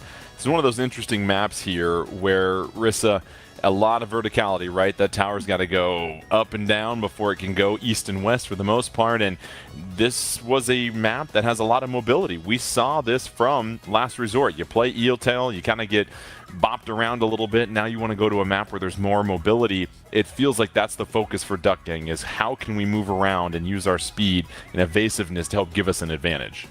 Absolutely. They're going to be wanting to take all those different avenues that you can get into mid to make things happen. Like I said previously when we had this map in mode on stream, you know, this map has so many different flank avenues, so many different things you can do underneath the bridge in terms of surprising, sharking, and ducking. With the way they play, I can absolutely see them wanting to do that here. All right, Tower Control, Flounder Heights, and 9. Once again, if you are Jackpot, you feel very good about Tower Control. Now that the map's a little bit more wide open, do you lean back to some of those more longer distance weapons, or do you stick with what you saw and have so much effectiveness with in Rainmaker? Yeah, I think there's a 0% chance we see Leafy go back to that ballpoint if it's not that exact map and mode as well. She is too darn good at running forward and attacking the opponent, making their life incredibly difficult. And yeah, I expect that Splash-O-Matic to stay there until given a really good reason not. All right, well, you see the loadouts. Here it is, Jackpot after getting the KO and 1 lead at this point. We'll see what happens now as they make their way. It's going to be fascinating to see a team that is so confident in their capabilities and what they can do. Can Duck Gang continue to show that resiliency that we've seen before? And already they decide to go the route of the cooler Duck Gang does to build a little bit of speed, and here's a little key 1v1. However, down they go, and Jackpot now able to try and move forward with that tower slightly. Yeah, if you're forcing all of these odd 1v1s, it means that it's going to be a very difficult way back in if you are able to succeed. If you trade, you're sort of playing into what Jackpot is wanting you to do with these fights. But credit to them, they stuck together. They had the right members stay up at the right time. Sometimes that's the key piece, knowing who is closest to special, who needs to take the risky fight. Right now, they are moving forward. They have the right specials. They have the Tacticooler up here. I believe this recall is going to get pretty close to the tower. It does get taken out, but this is already a very nice opening as Red Shell fights through. So Duck Gang, as you see right here, applying all sorts of pressure, and this is what we've continued to see from Duck Gang, is their ability to just not fold. They will continue to fight, and we saw the fact that they're being a little bit more patient as well, too. You've got 4-4 on the map currently, but it is Duck Gang fighting through this next checkpoint, and 9 going back to you, this tower, and Duck Gang, they really have a concerted effort. They are on the same page right now. They are. That's another really crucial fight because that's a couple more points that they will get. Make no mistake, it's the small stuff, and it also means that everyone was looking that way, did not see this Tri-Slosher sneak through and get the fight. Red Shell did get taken down there by a Wayward Bomb, got caught out, but it has been all ducking. Jackpot has not been able to find their footing. Another one goes down. And now once again, a Wayward Bomb has to close out the deal from Madness. But Jackpot, can we just please find some control in mid? Can we at least get a push started? 2 minutes in this game are already gone. Yeah, and Rissa, that's the difference. It feels like Jackpot cannot get off the back foot as soon as they try to push forward. There's a member of Duck Gang right there meeting him in the face, and you're not seeing Jackpot really break through like they're capable of doing. Yeah, and this is what we talked about, you know, in the beginning. Duck Gang, they're going to be wanting to play in that chaotic fashion and use all the different avenues of this map. It fits their playstyle perfectly. So Jackpot finally regrouping on the tower and getting through this first checkpoint to move forward. All right, but don't count Jackpot out yet. Here they are. It's their best push of the game so far. See that Zipcaster trying to get behind, but the Octo Brush gets snuffed out, and now it is 4-1 on the map, and here is where Jackpot can strike right here, 9. Yeah, no gimmicks this time. They had run through, they'd used all their tricks, and eventually Jackpot has wisened up to it. There was no value gotten off of that Zipcaster. This tower is moving forward. Enry has an opportunity here to hold on to it. Let's see. They will take the lead as .Q wins a crazy 1v1. If she had lost that, they would have been stuck at 31 points, and all of the work would have been for naught. But they will come away with a hard-earned lead, and it's going to be very difficult. That is half of the penalty that is, or the checkpoint rather, that is gone. That's how far Duck Gang is going to need to get. And that's what's amazing, Rissa, is it is a difference of maybe 6 or 7 seconds in this entire game.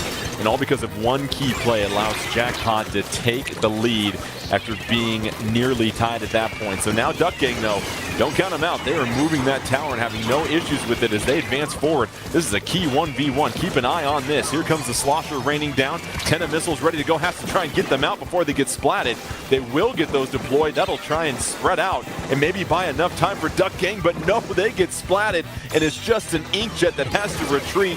Rissa, that was huge by Jackpot. That was such a clutch defense there from Jackpot. That got so close, literally within 4 points. So Jackpot getting the specials they needed at the last second there to make sure they had their defense ready was super, super clutch on them. And 9, all that work, and now the tower's back at mid, and you have just 45 seconds to try and push it nearly to the goal. And it's going to be a matter of Jackpot, I imagine, switching to more of a defensive focus and getting those specials built up.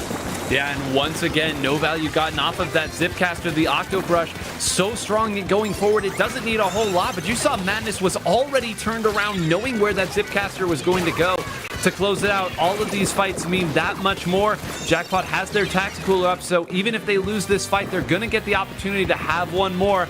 And keep an eye on .Q. She is going to hold on to this triple ink strike as long as necessary. Here's .Q just sitting back with that triple ink strike. You see 7 seconds left. I imagine it'll be deployed here momentarily to close things out. Here come those triple ink strikes trying to put a stamp on this one. It's headed to overtime, able to pick up 1 splat. Zipcaster coming through, but it is not going to be enough as Jackpot picks up game 3 and a 2-1 lead. But Rissa, it came down to the performance of .Q when things were essentially tied at 31. Being able to just hang on for a couple more seconds and make an incredible one-on-one play was the difference for Jackpot in this one. Yeah, sometimes just having the patience and then just being able to have the game sense too to make plays like that happen is so, so good. Definitely shows why Jackpot is one of the top teams right now in North America. So just having the game sense to know, okay, just wait, we can make this thing happen.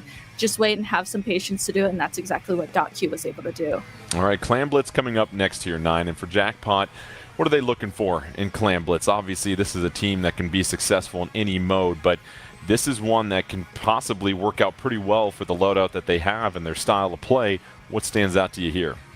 Yeah, the map's going to mean a lot here, right? Because we have seen now what an Eel Tail Alley looks like, and when Jackpot can force all of these fights on their terms, get a burst bomb here, a little chip damage there, you saw what that looked like. It wasn't pretty for Duck Gang. So I think if you're Jackpot, you run generally the same sort of comp here, maybe a little bit more sustainability from one of these weapons. And the only adjustment that you would make would really come on what map is chosen here. I think if there's anything that's going to flex, it's going to be .Q. We've, of course, seen here kind of be the MVP of a couple games, both with the ballpoint splatling and, of course, with that Neo Splash-O-Matic. I think they're really waiting on that before they truly lock in what they're going to go for in this game number 4. Yeah, the map's going to play a huge role in this, and if you are Duck Gang, where do you give yourself the best chance here, Rissa? And I imagine, again, they fare a little bit better when they have more mobility. The good news for them is they won't be locked into Eel Tail Alley, but you look out there, maybe an Umami Ruins might be a good pick for them. Nice wide open map that gives them the chance with that mobility.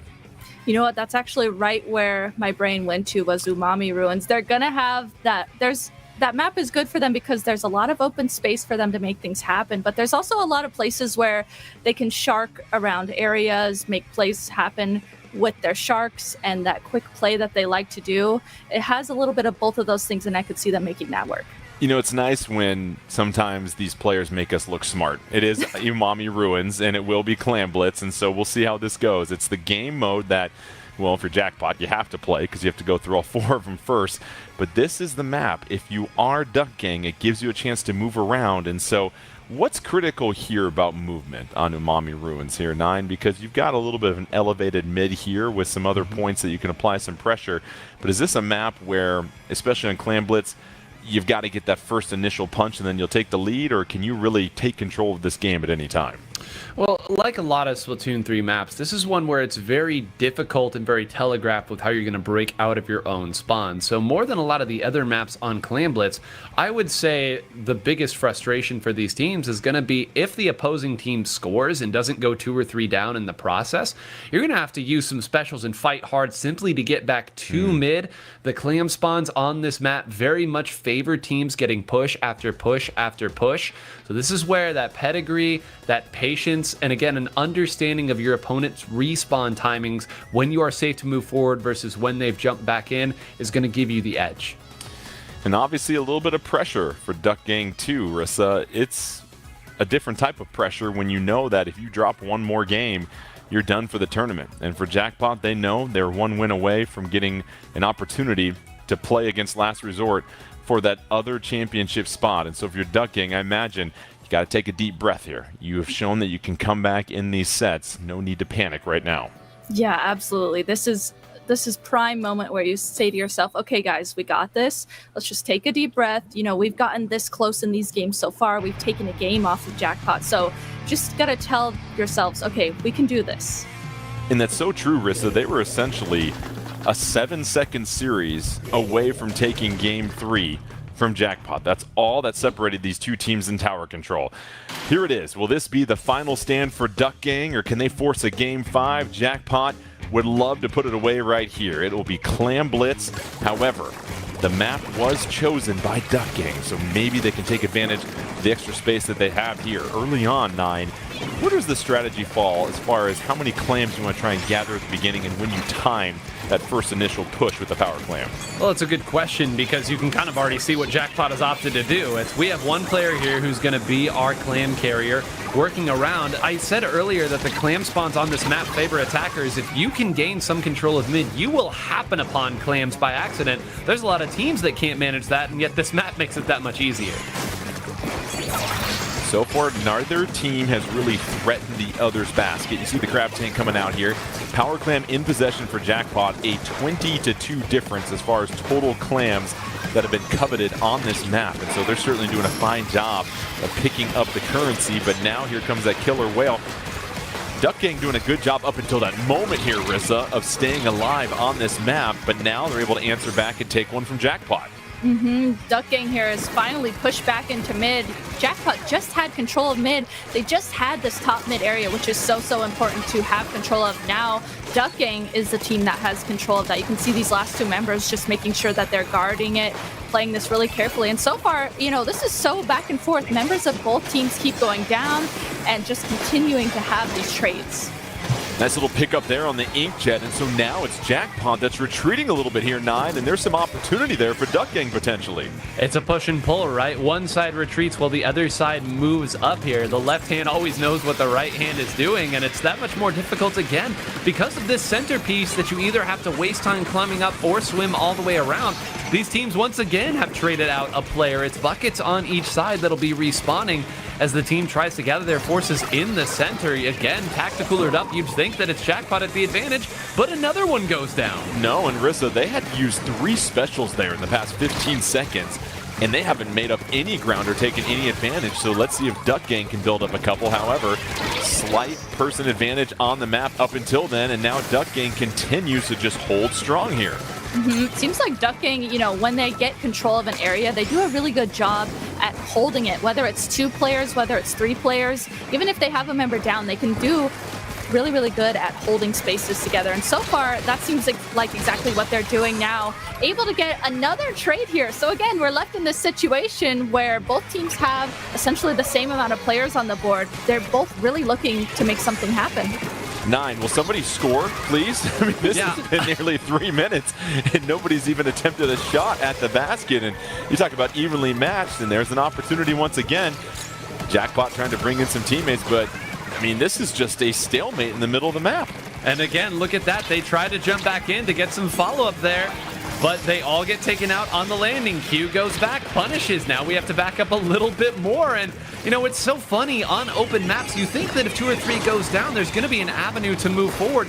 That has not been the case at all. This central fixture been such a difficult nut to crack for all of these teams. Although finally, with 3 of them down and 1 swimming forward, it's right there, Q, please! I was about to say, don't adjust your screens. This is Clam Blitz, not Turf War. And finally, Jackpot able to get something on the board, but that'll give an opportunity to Duck Gang, who's now wiped out 3 members of Jackpot. And Rissa, you got a minute 15. It's only a 20-point difference.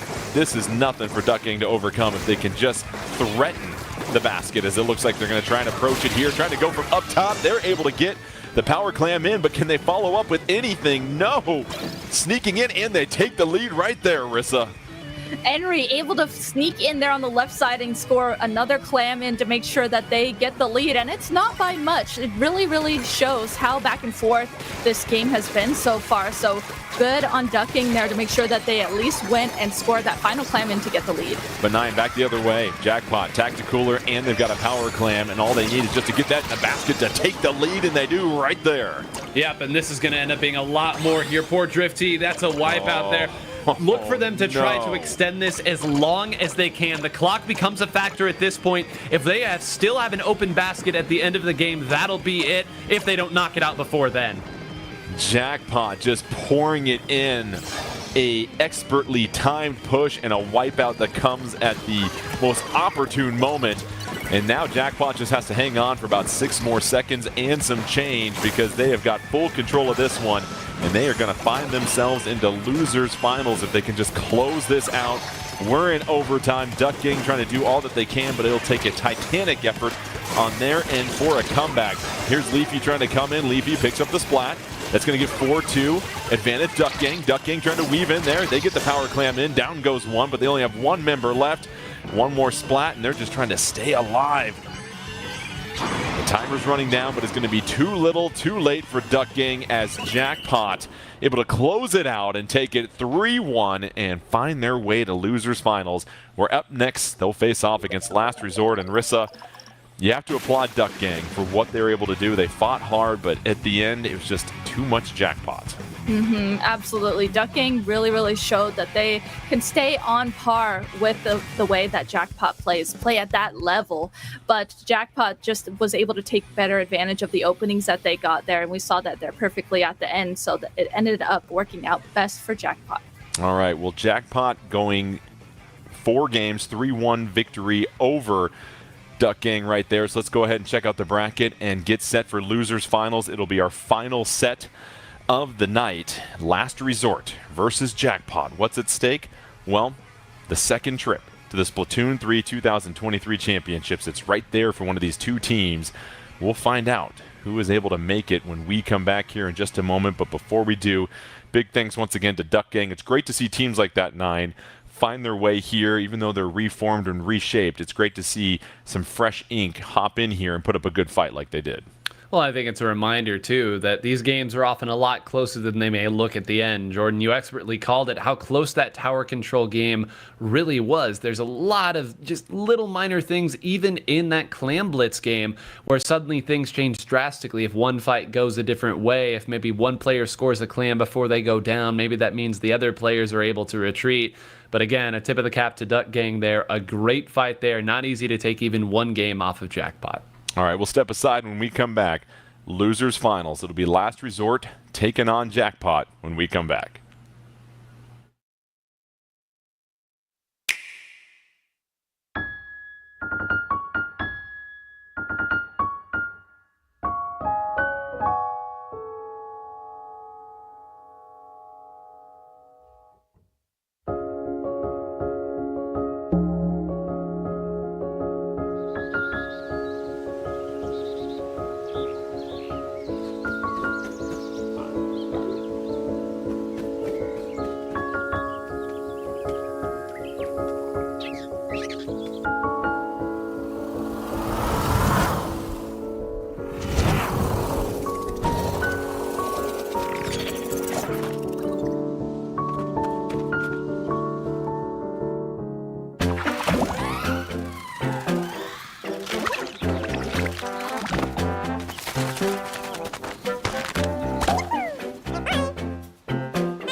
Хто коня спав?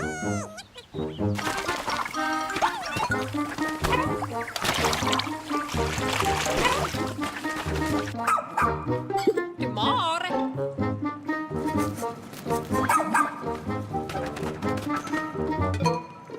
Oh, wow!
And welcome back to the Splatoon 3 Championship 2023 qualifier. Jordan Ken alongside 9 and Rissa. Here it is, losers final, our final set of the day, but it has extreme importance because the winner of this set will join Starburst, a trip to the Splatoon 3 Championship 2023, a highly coveted prize right there for all these teams. Let's go ahead and check out the bracket and see how our two teams got here. It'll be Jackpot taking on Last Resort.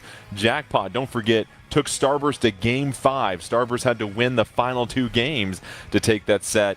Last Resort picked off the first one against Starburst before Starburst went 3-0. And so 9, Jackpot is a team that still plays more of what we've seen from the current meta in Splatoon 3 since it came out. Last Resort, their calling card, they looked at the updates, the sizzle season, and tried to figure out this is the direction things are going. We're going to buy some futures right now. It's a nice clash, right? It's an argument, a disagreement between these two teams, and they're going to have the opportunity to prove that their way of approaching this game is correct. And again, we talked so much about Jackpot at the start, Jordan, and how this was a team that had a legitimate stake as maybe the best team in North America, which not a whole lot of teams in the past 5-6 years have been able to do. But Last Resort has always been on the tier below them. So if you wanted the underdog story, a team that could finally punch their ticket and get into the conversation, there isn't a better matchup that you could hope for the final slot in this week's qualifier. And that's what makes it exciting here, Rissa, is that you've got Last Resort, a team that has certainly showed some spunk and that what they're trying to work with here as far as a lot of tactic cooler and some of the new weapons, there is a future to this meta, and it is going to change. Whether or not that change comes today or later, we'll find out, but here it is, another opportunity for them to test just how far they've come as a team. I love that we've got to see them play already here on the stream and see that they're not playing what the old quote-unquote meta is. So as we head into this first game, we get to see if they're going to be playing that same comp that they previously have been. Tower control, undertow spillway, and looking at that comp so far, it looks pretty similar to me, but let's go ahead and see both these teams race to the middle. And 9, we've seen Jackpot have a lot of success with tower control, and what they're able to do last time against Duck Gang, they basically won it with a 7-second burst that changed the entire look of the game. I imagine for Jackpot, once again, it's just finding that opportunity and finding that chance to push. Well, and finding a weapon change for the first time here, .Q has brought out the Rapid Blaster Deco here. This is a weapon that has been in the game for a little while. It's not one of the newest ones here, but it is an Inkjet user, and we have said over and over, .Q finding ways to make plays, takes out Mecha, who was desperately trying to slow down that tower push, and now goes ahead and takes out another with Leafy. .Q holding onto that tower for dear life. No one's taking it from her. .Q, a wipeout for Jackpot at the beginning, and that'll help them get to that second checkpoint. And Rissa, as we know, the second checkpoint, undertow spillway, that's a huge advantage for the team on the tower coming up here. Oh, absolutely. If they're able to get through this second checkpoint, then it tends to snowball after this point. They're going to have those specials ready. Like we see this Inkjet coming out, this Tri-Strike coming out. Those specials are going to slow down Last Resort that much more. Jackpot still pushing forward. They get to the final checkpoint, finally slowed down as Last Resort is able to use a lot of specials to push him off the tower. And now Last Resort can finally let that tower reset for the most part, but the damage has been done as far as Jackpot getting that opening hit. And 9, now it's going to be up to Last Resort. How do they try to get that tower moving forward and start playing on the Jackpot half of the map? Well, the first part of the checklist was don't let Jared take out 2 members of your team on a flank, and they did not manage to check that box, as it were. So finally, it appears they'll have fought their way back to mid, but they had to use a couple specials to do it. It was a tacticooler popped very, very early into that. All the members of Jackpot are now back and will have a say in how this push starts. .Q is positioned well. They're firing at Char, and of course, they'd snuck Madness up as well. So expect to see a lot of this. A couple players on each side going down until one team makes a big error. Yeah, we see Storm Hero doing a fine job with that Splatling, just playing the backliner here for a moment as they finally get to checkpoint 1. However, they don't have anybody on the tower. The Inkjet is out as well too for .Q, and that's just putting all sorts of pressure on Last Resort. They can't find any daylight right now in undertow spillway, and it's just been too much Jackpot at this point here, Rissa. They just come in wave after wave. A really nice job of lining up special after special to keep this pressure on Last Resort. Yeah, that's exactly what I was going to say. When it comes to Jackpot, whether it's playing defense like we're seeing right now or the offensive push that we saw initially, they are always making sure they have specials ready. And those specials, they're playing off of them really well too. You see this tri-strike come out on the left side. There's members there pushing through that tri-strike. So these specials are really, really coordinated and working out so great for Jackpot. However, a nice little pickup for Last Resort. 3-1 on the map now, so that tower is going to slowly move back towards mid. But the question is, can they advance past mid here, 9? And so far, Jackpot has been there with an inkjet or pressure coming from both the left and right-hand side of the map. And already, here comes the Crab, putting a lot of yellow ink onto that tower. Yeah, and it's going to give Jared the opportunity to move up as well. Goes to try to chase down Chara. That's once again going to buy space. These players, they're so good at dealing in units of space and time and seconds and how all this ends up connecting. They understand the composition and the anatomy of a push. So everything you've done that's good, you've managed to get a few points, but how long did it take you? How many specials did it take you? And what did you have to give up in return? You saw Chara go down to .Q, that blast, as we said before, switching weapons, but has been just as effective as well too. However, Last Resort trying to get through that second checkpoint. That's the furthest they've advanced. 1v1, Wiper goes down, and that is a key pickup, Rissa, because that tower was deep into Jackpot territory and they're able to play some more defense. It was, and if you saw too on the bottom right side, that was Arashi who jumped in and was able to play. I think Arashi jumped in off of a beacon, so good on Jackpot for shutting that down, because if Arashi was able to make a play happen off of that jump in, that could have gotten really, really deadly. Yeah, 3-on-1, that's not going to work out too well as Jackpot loses another member. Last Resort just trying to push forward. 40 seconds left. Tower is in med. Here comes that Reef Slider. Tries to open things up just a little bit. Tacticooler is engaged. Tower is starting to advance. However, they're down a member, and they've got to pick up the Splat here. That was critical by Chara. Chara trying to move forward, but goes down to the Rapid Blaster once again, 9. That was the one that was needed right there. They had finally built some momentum. They just needed to find a way to take out that defensive turret before it could get set up and get the specials where they wanted to. Not able to do that means they're going to have to go back to mid, back to the drawing board, and the first thing is, how do we fight through a triple ink strike? Not such an easy answer, and the Last Resort's creative, but ain't nobody found an answer to that one. Yeah, it's hard to do when that tower becomes a lightning bolt for just some cyclones of yellow ink down the stretch of it. And so Jackpot racing out to getting the victory in Game 1 over Last Resort, and they did it pretty convincingly. However, if you're Last Resort here, Rissa, you can't be too discouraged. You had a couple of opportunities. It was just Jackpot picking up some key one-on-one splats that really put the brakes on any push that they had.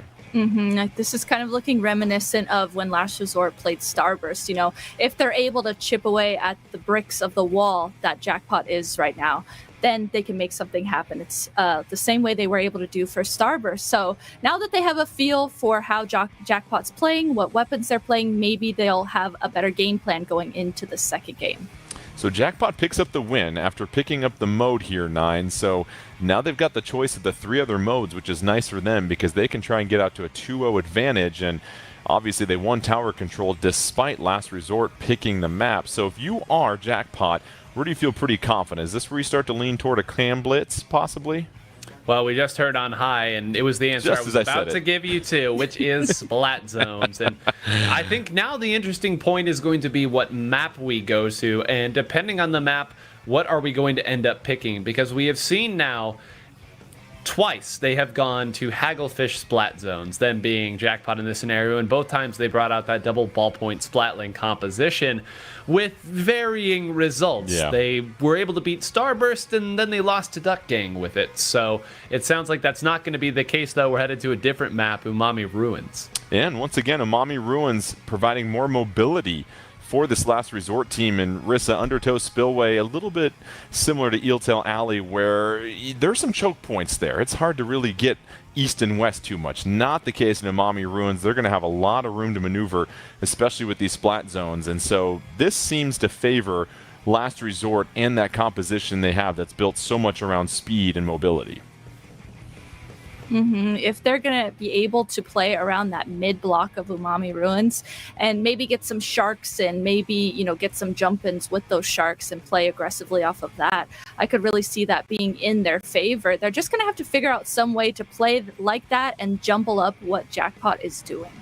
And with Jackpot, we saw that they aren't afraid to switch weapons up here, Nine. You look at tower control, you make the switch to the Rapid Blaster. Now, I imagine you'll go back to kind of more of what you do traditionally as far as having that Splash-O-Matic and being a frontliner, but that is the beauty in Jackpot. They can adjust what they need to do based upon the map and the mode, and that's what really separates some of the great teams from the good teams. Yeah, and I'll go ahead and give some credit as well to the players who have stuck with essentially the same weapons, right? Because you need the foundation if you are going to change things up. You need players who understand, listen, my teammates are changing things. They're going with this comp for this map, with this pick for this map. I have to stick with what my role is and not change. So to Jared and Madness, who have stuck with their main weapons and allowed Leafy and .Q to go, that's the mark of a team that trusts each other and have so many hours of experience and reps together. Well, just under 10 seconds left here. It is going to be Splat Zones and Umami Ruins, and this was the mode choice for Jackpot. They feel confident in the zones. You said it before. We saw the double ballpoint Splatlings in the last couple of zones opportunities for them with, well, less than consistent results. They avoid that this time, Nine. They do indeed. Let's take a look. My love is back out, the sloshing machine. It is not all the way gone. You can nerf it in every which way, but that main hitbox is still going to be absolutely devastating to deal with, and it still has a fantastic kit for this map and mode in particular. Interesting to note here, though, we are going to see them put away the Tacticooler this time. They're going to try to fight with normal respawns. And so, for last resort, they will hang on to that Tacticooler still. That is really the foundation of what they try to do, and so far it's been Jackpot racing out to the lead here, Rissa. Yeah, Jackpot initially running in and capping the zone. Right now, both zones are in one team or the other's favor, but finally, paired with that Booyah Bomb, Jackpot is able to use that Booyah Bomb, create a wall off of that, and then cap the zone again for themselves. They are counting down points right now with no penalty. And right now, it's been Jackpot in full control. Last resort, just trying to find that opportunity where they can stack their specials together and try and break through what Jackpot has built up. You see a lot of yellow ink and just the leverage in the ground. They've got every option covered, it feels like, right now, Nine. Yeah, and that's going to make it even more difficult to fight through. They are lucky that they have that Tacticooler because it's going to give them maybe one more opportunity to fight through. They found a matchup they like with Arashi going at .Q, but the other members respawned in time. Now Leafy is punishing Chara. They are fighting through. If they win this cleanly, they are going to have a great opportunity to put this one to bed. They're going to need to take out Arashi here, but the point's still coming off the board, and they have a special they can use that'll fire it right now. Booyah Bomb coming out, trying to aim for that little bit of a choke point near spawn where that ramp is coming down. Waiting till the last moment to use it. 4 seconds left. Can Jackpot get the KO? Oh, they lose control at the last minute. Chara trying to come in with the Reef Slider. Too little, too late. It's Jackpot.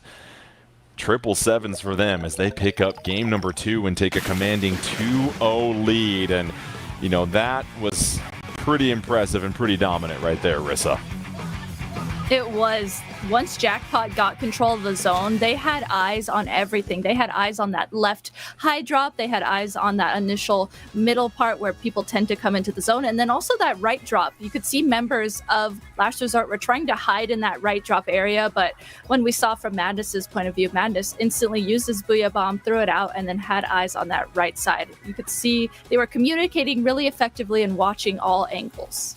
And that's really what was the story of this one, Nine. Even from the vantage point when we switched to any Last Resort player, you look at the zones and they had somebody on top at mid, left and right, and then somebody pushing forward. And it was going to take considerable effort for Last Resort just to approach the zone, let alone take it over.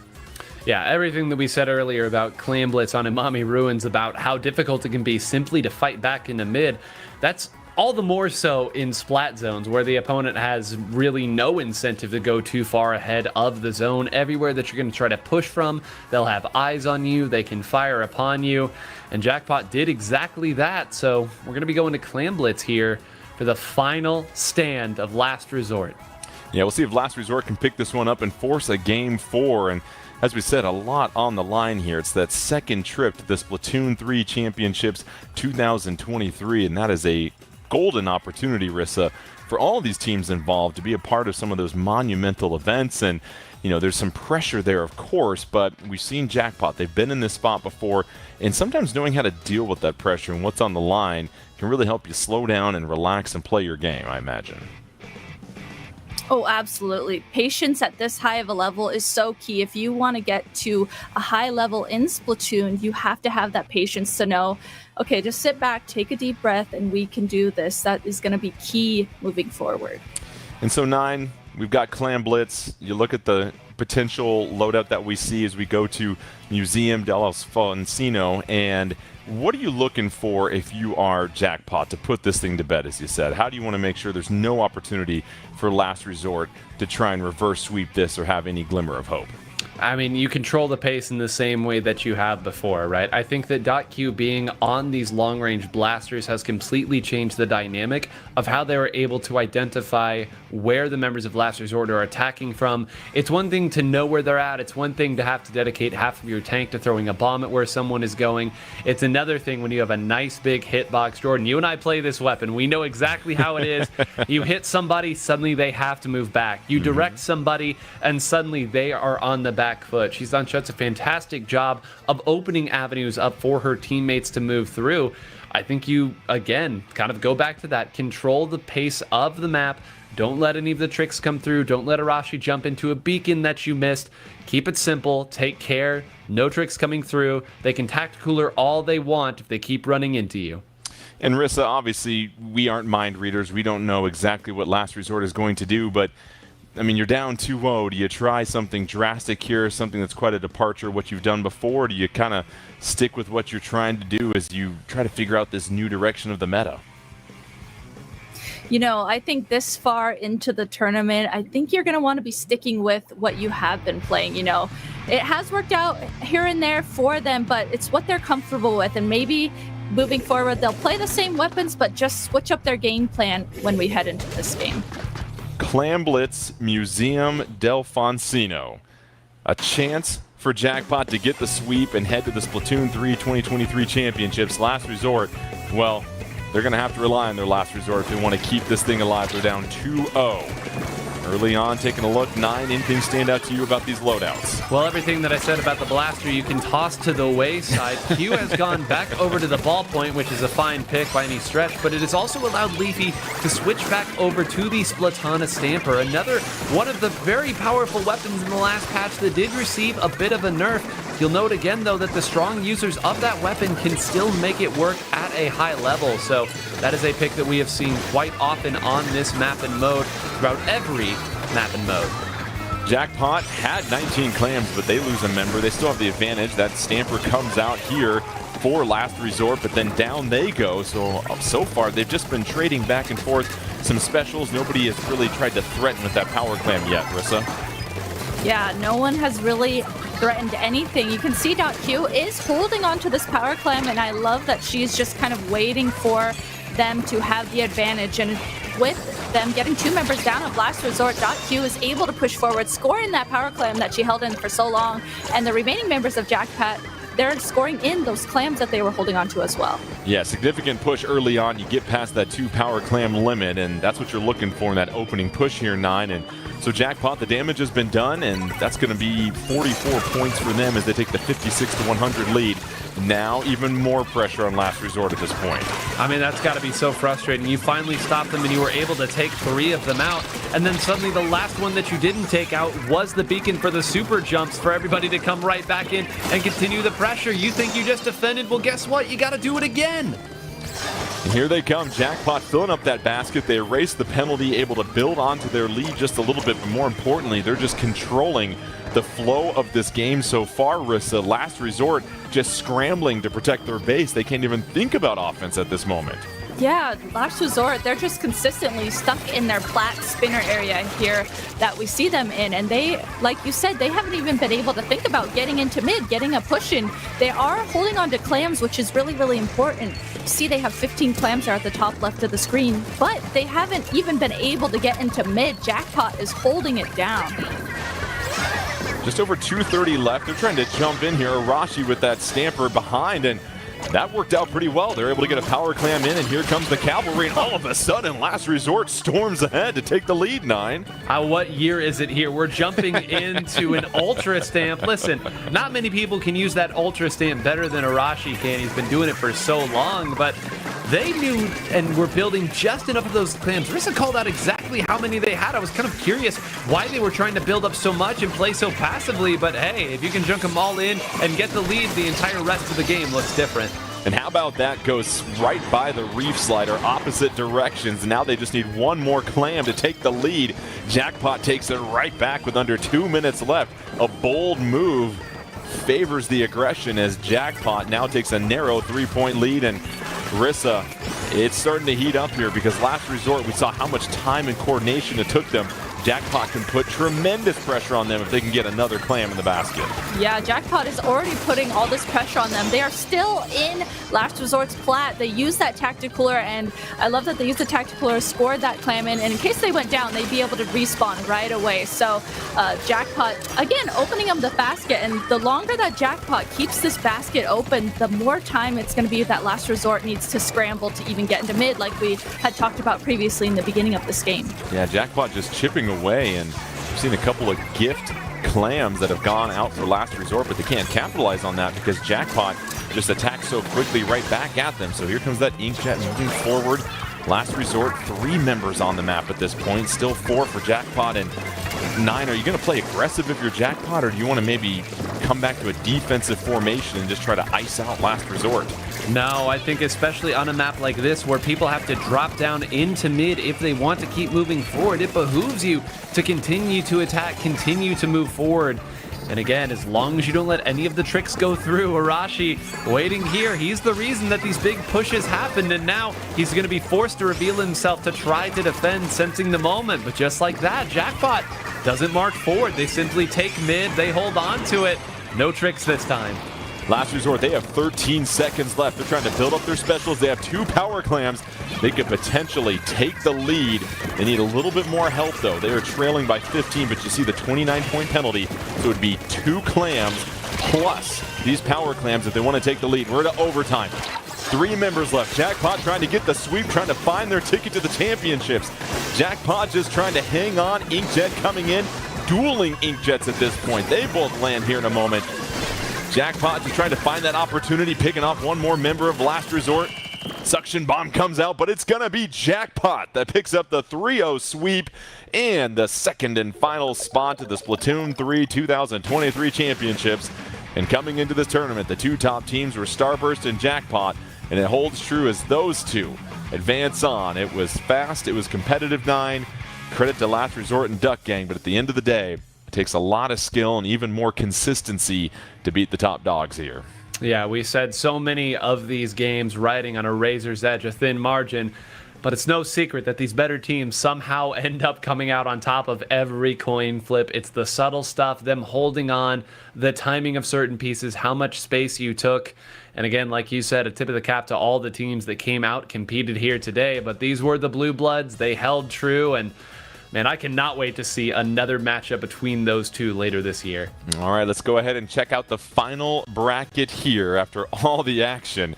Nearly 3.5 hours. It was a fun-filled tournament, but it is Starburst and Jackpot moving on. And, you know, let's start with you, Rissa, as far as what we learned. We saw a lot of different loadouts and some teams trying to sort of push the meta in a different direction. But what was your takeaway after all the fun that took place? You know, I think it's going to take me a little while to digest what we saw there with the new Sizzle season being here. I think we definitely got a glimpse of what the meta could be shifting to. But, you know, something that does stand out to me is just it seems like there's still a place for Crab and Machine in the meta. It's just going to be interesting to see how, over the next couple of weeks, how that ends up playing out. 9, some closing thoughts, my friend?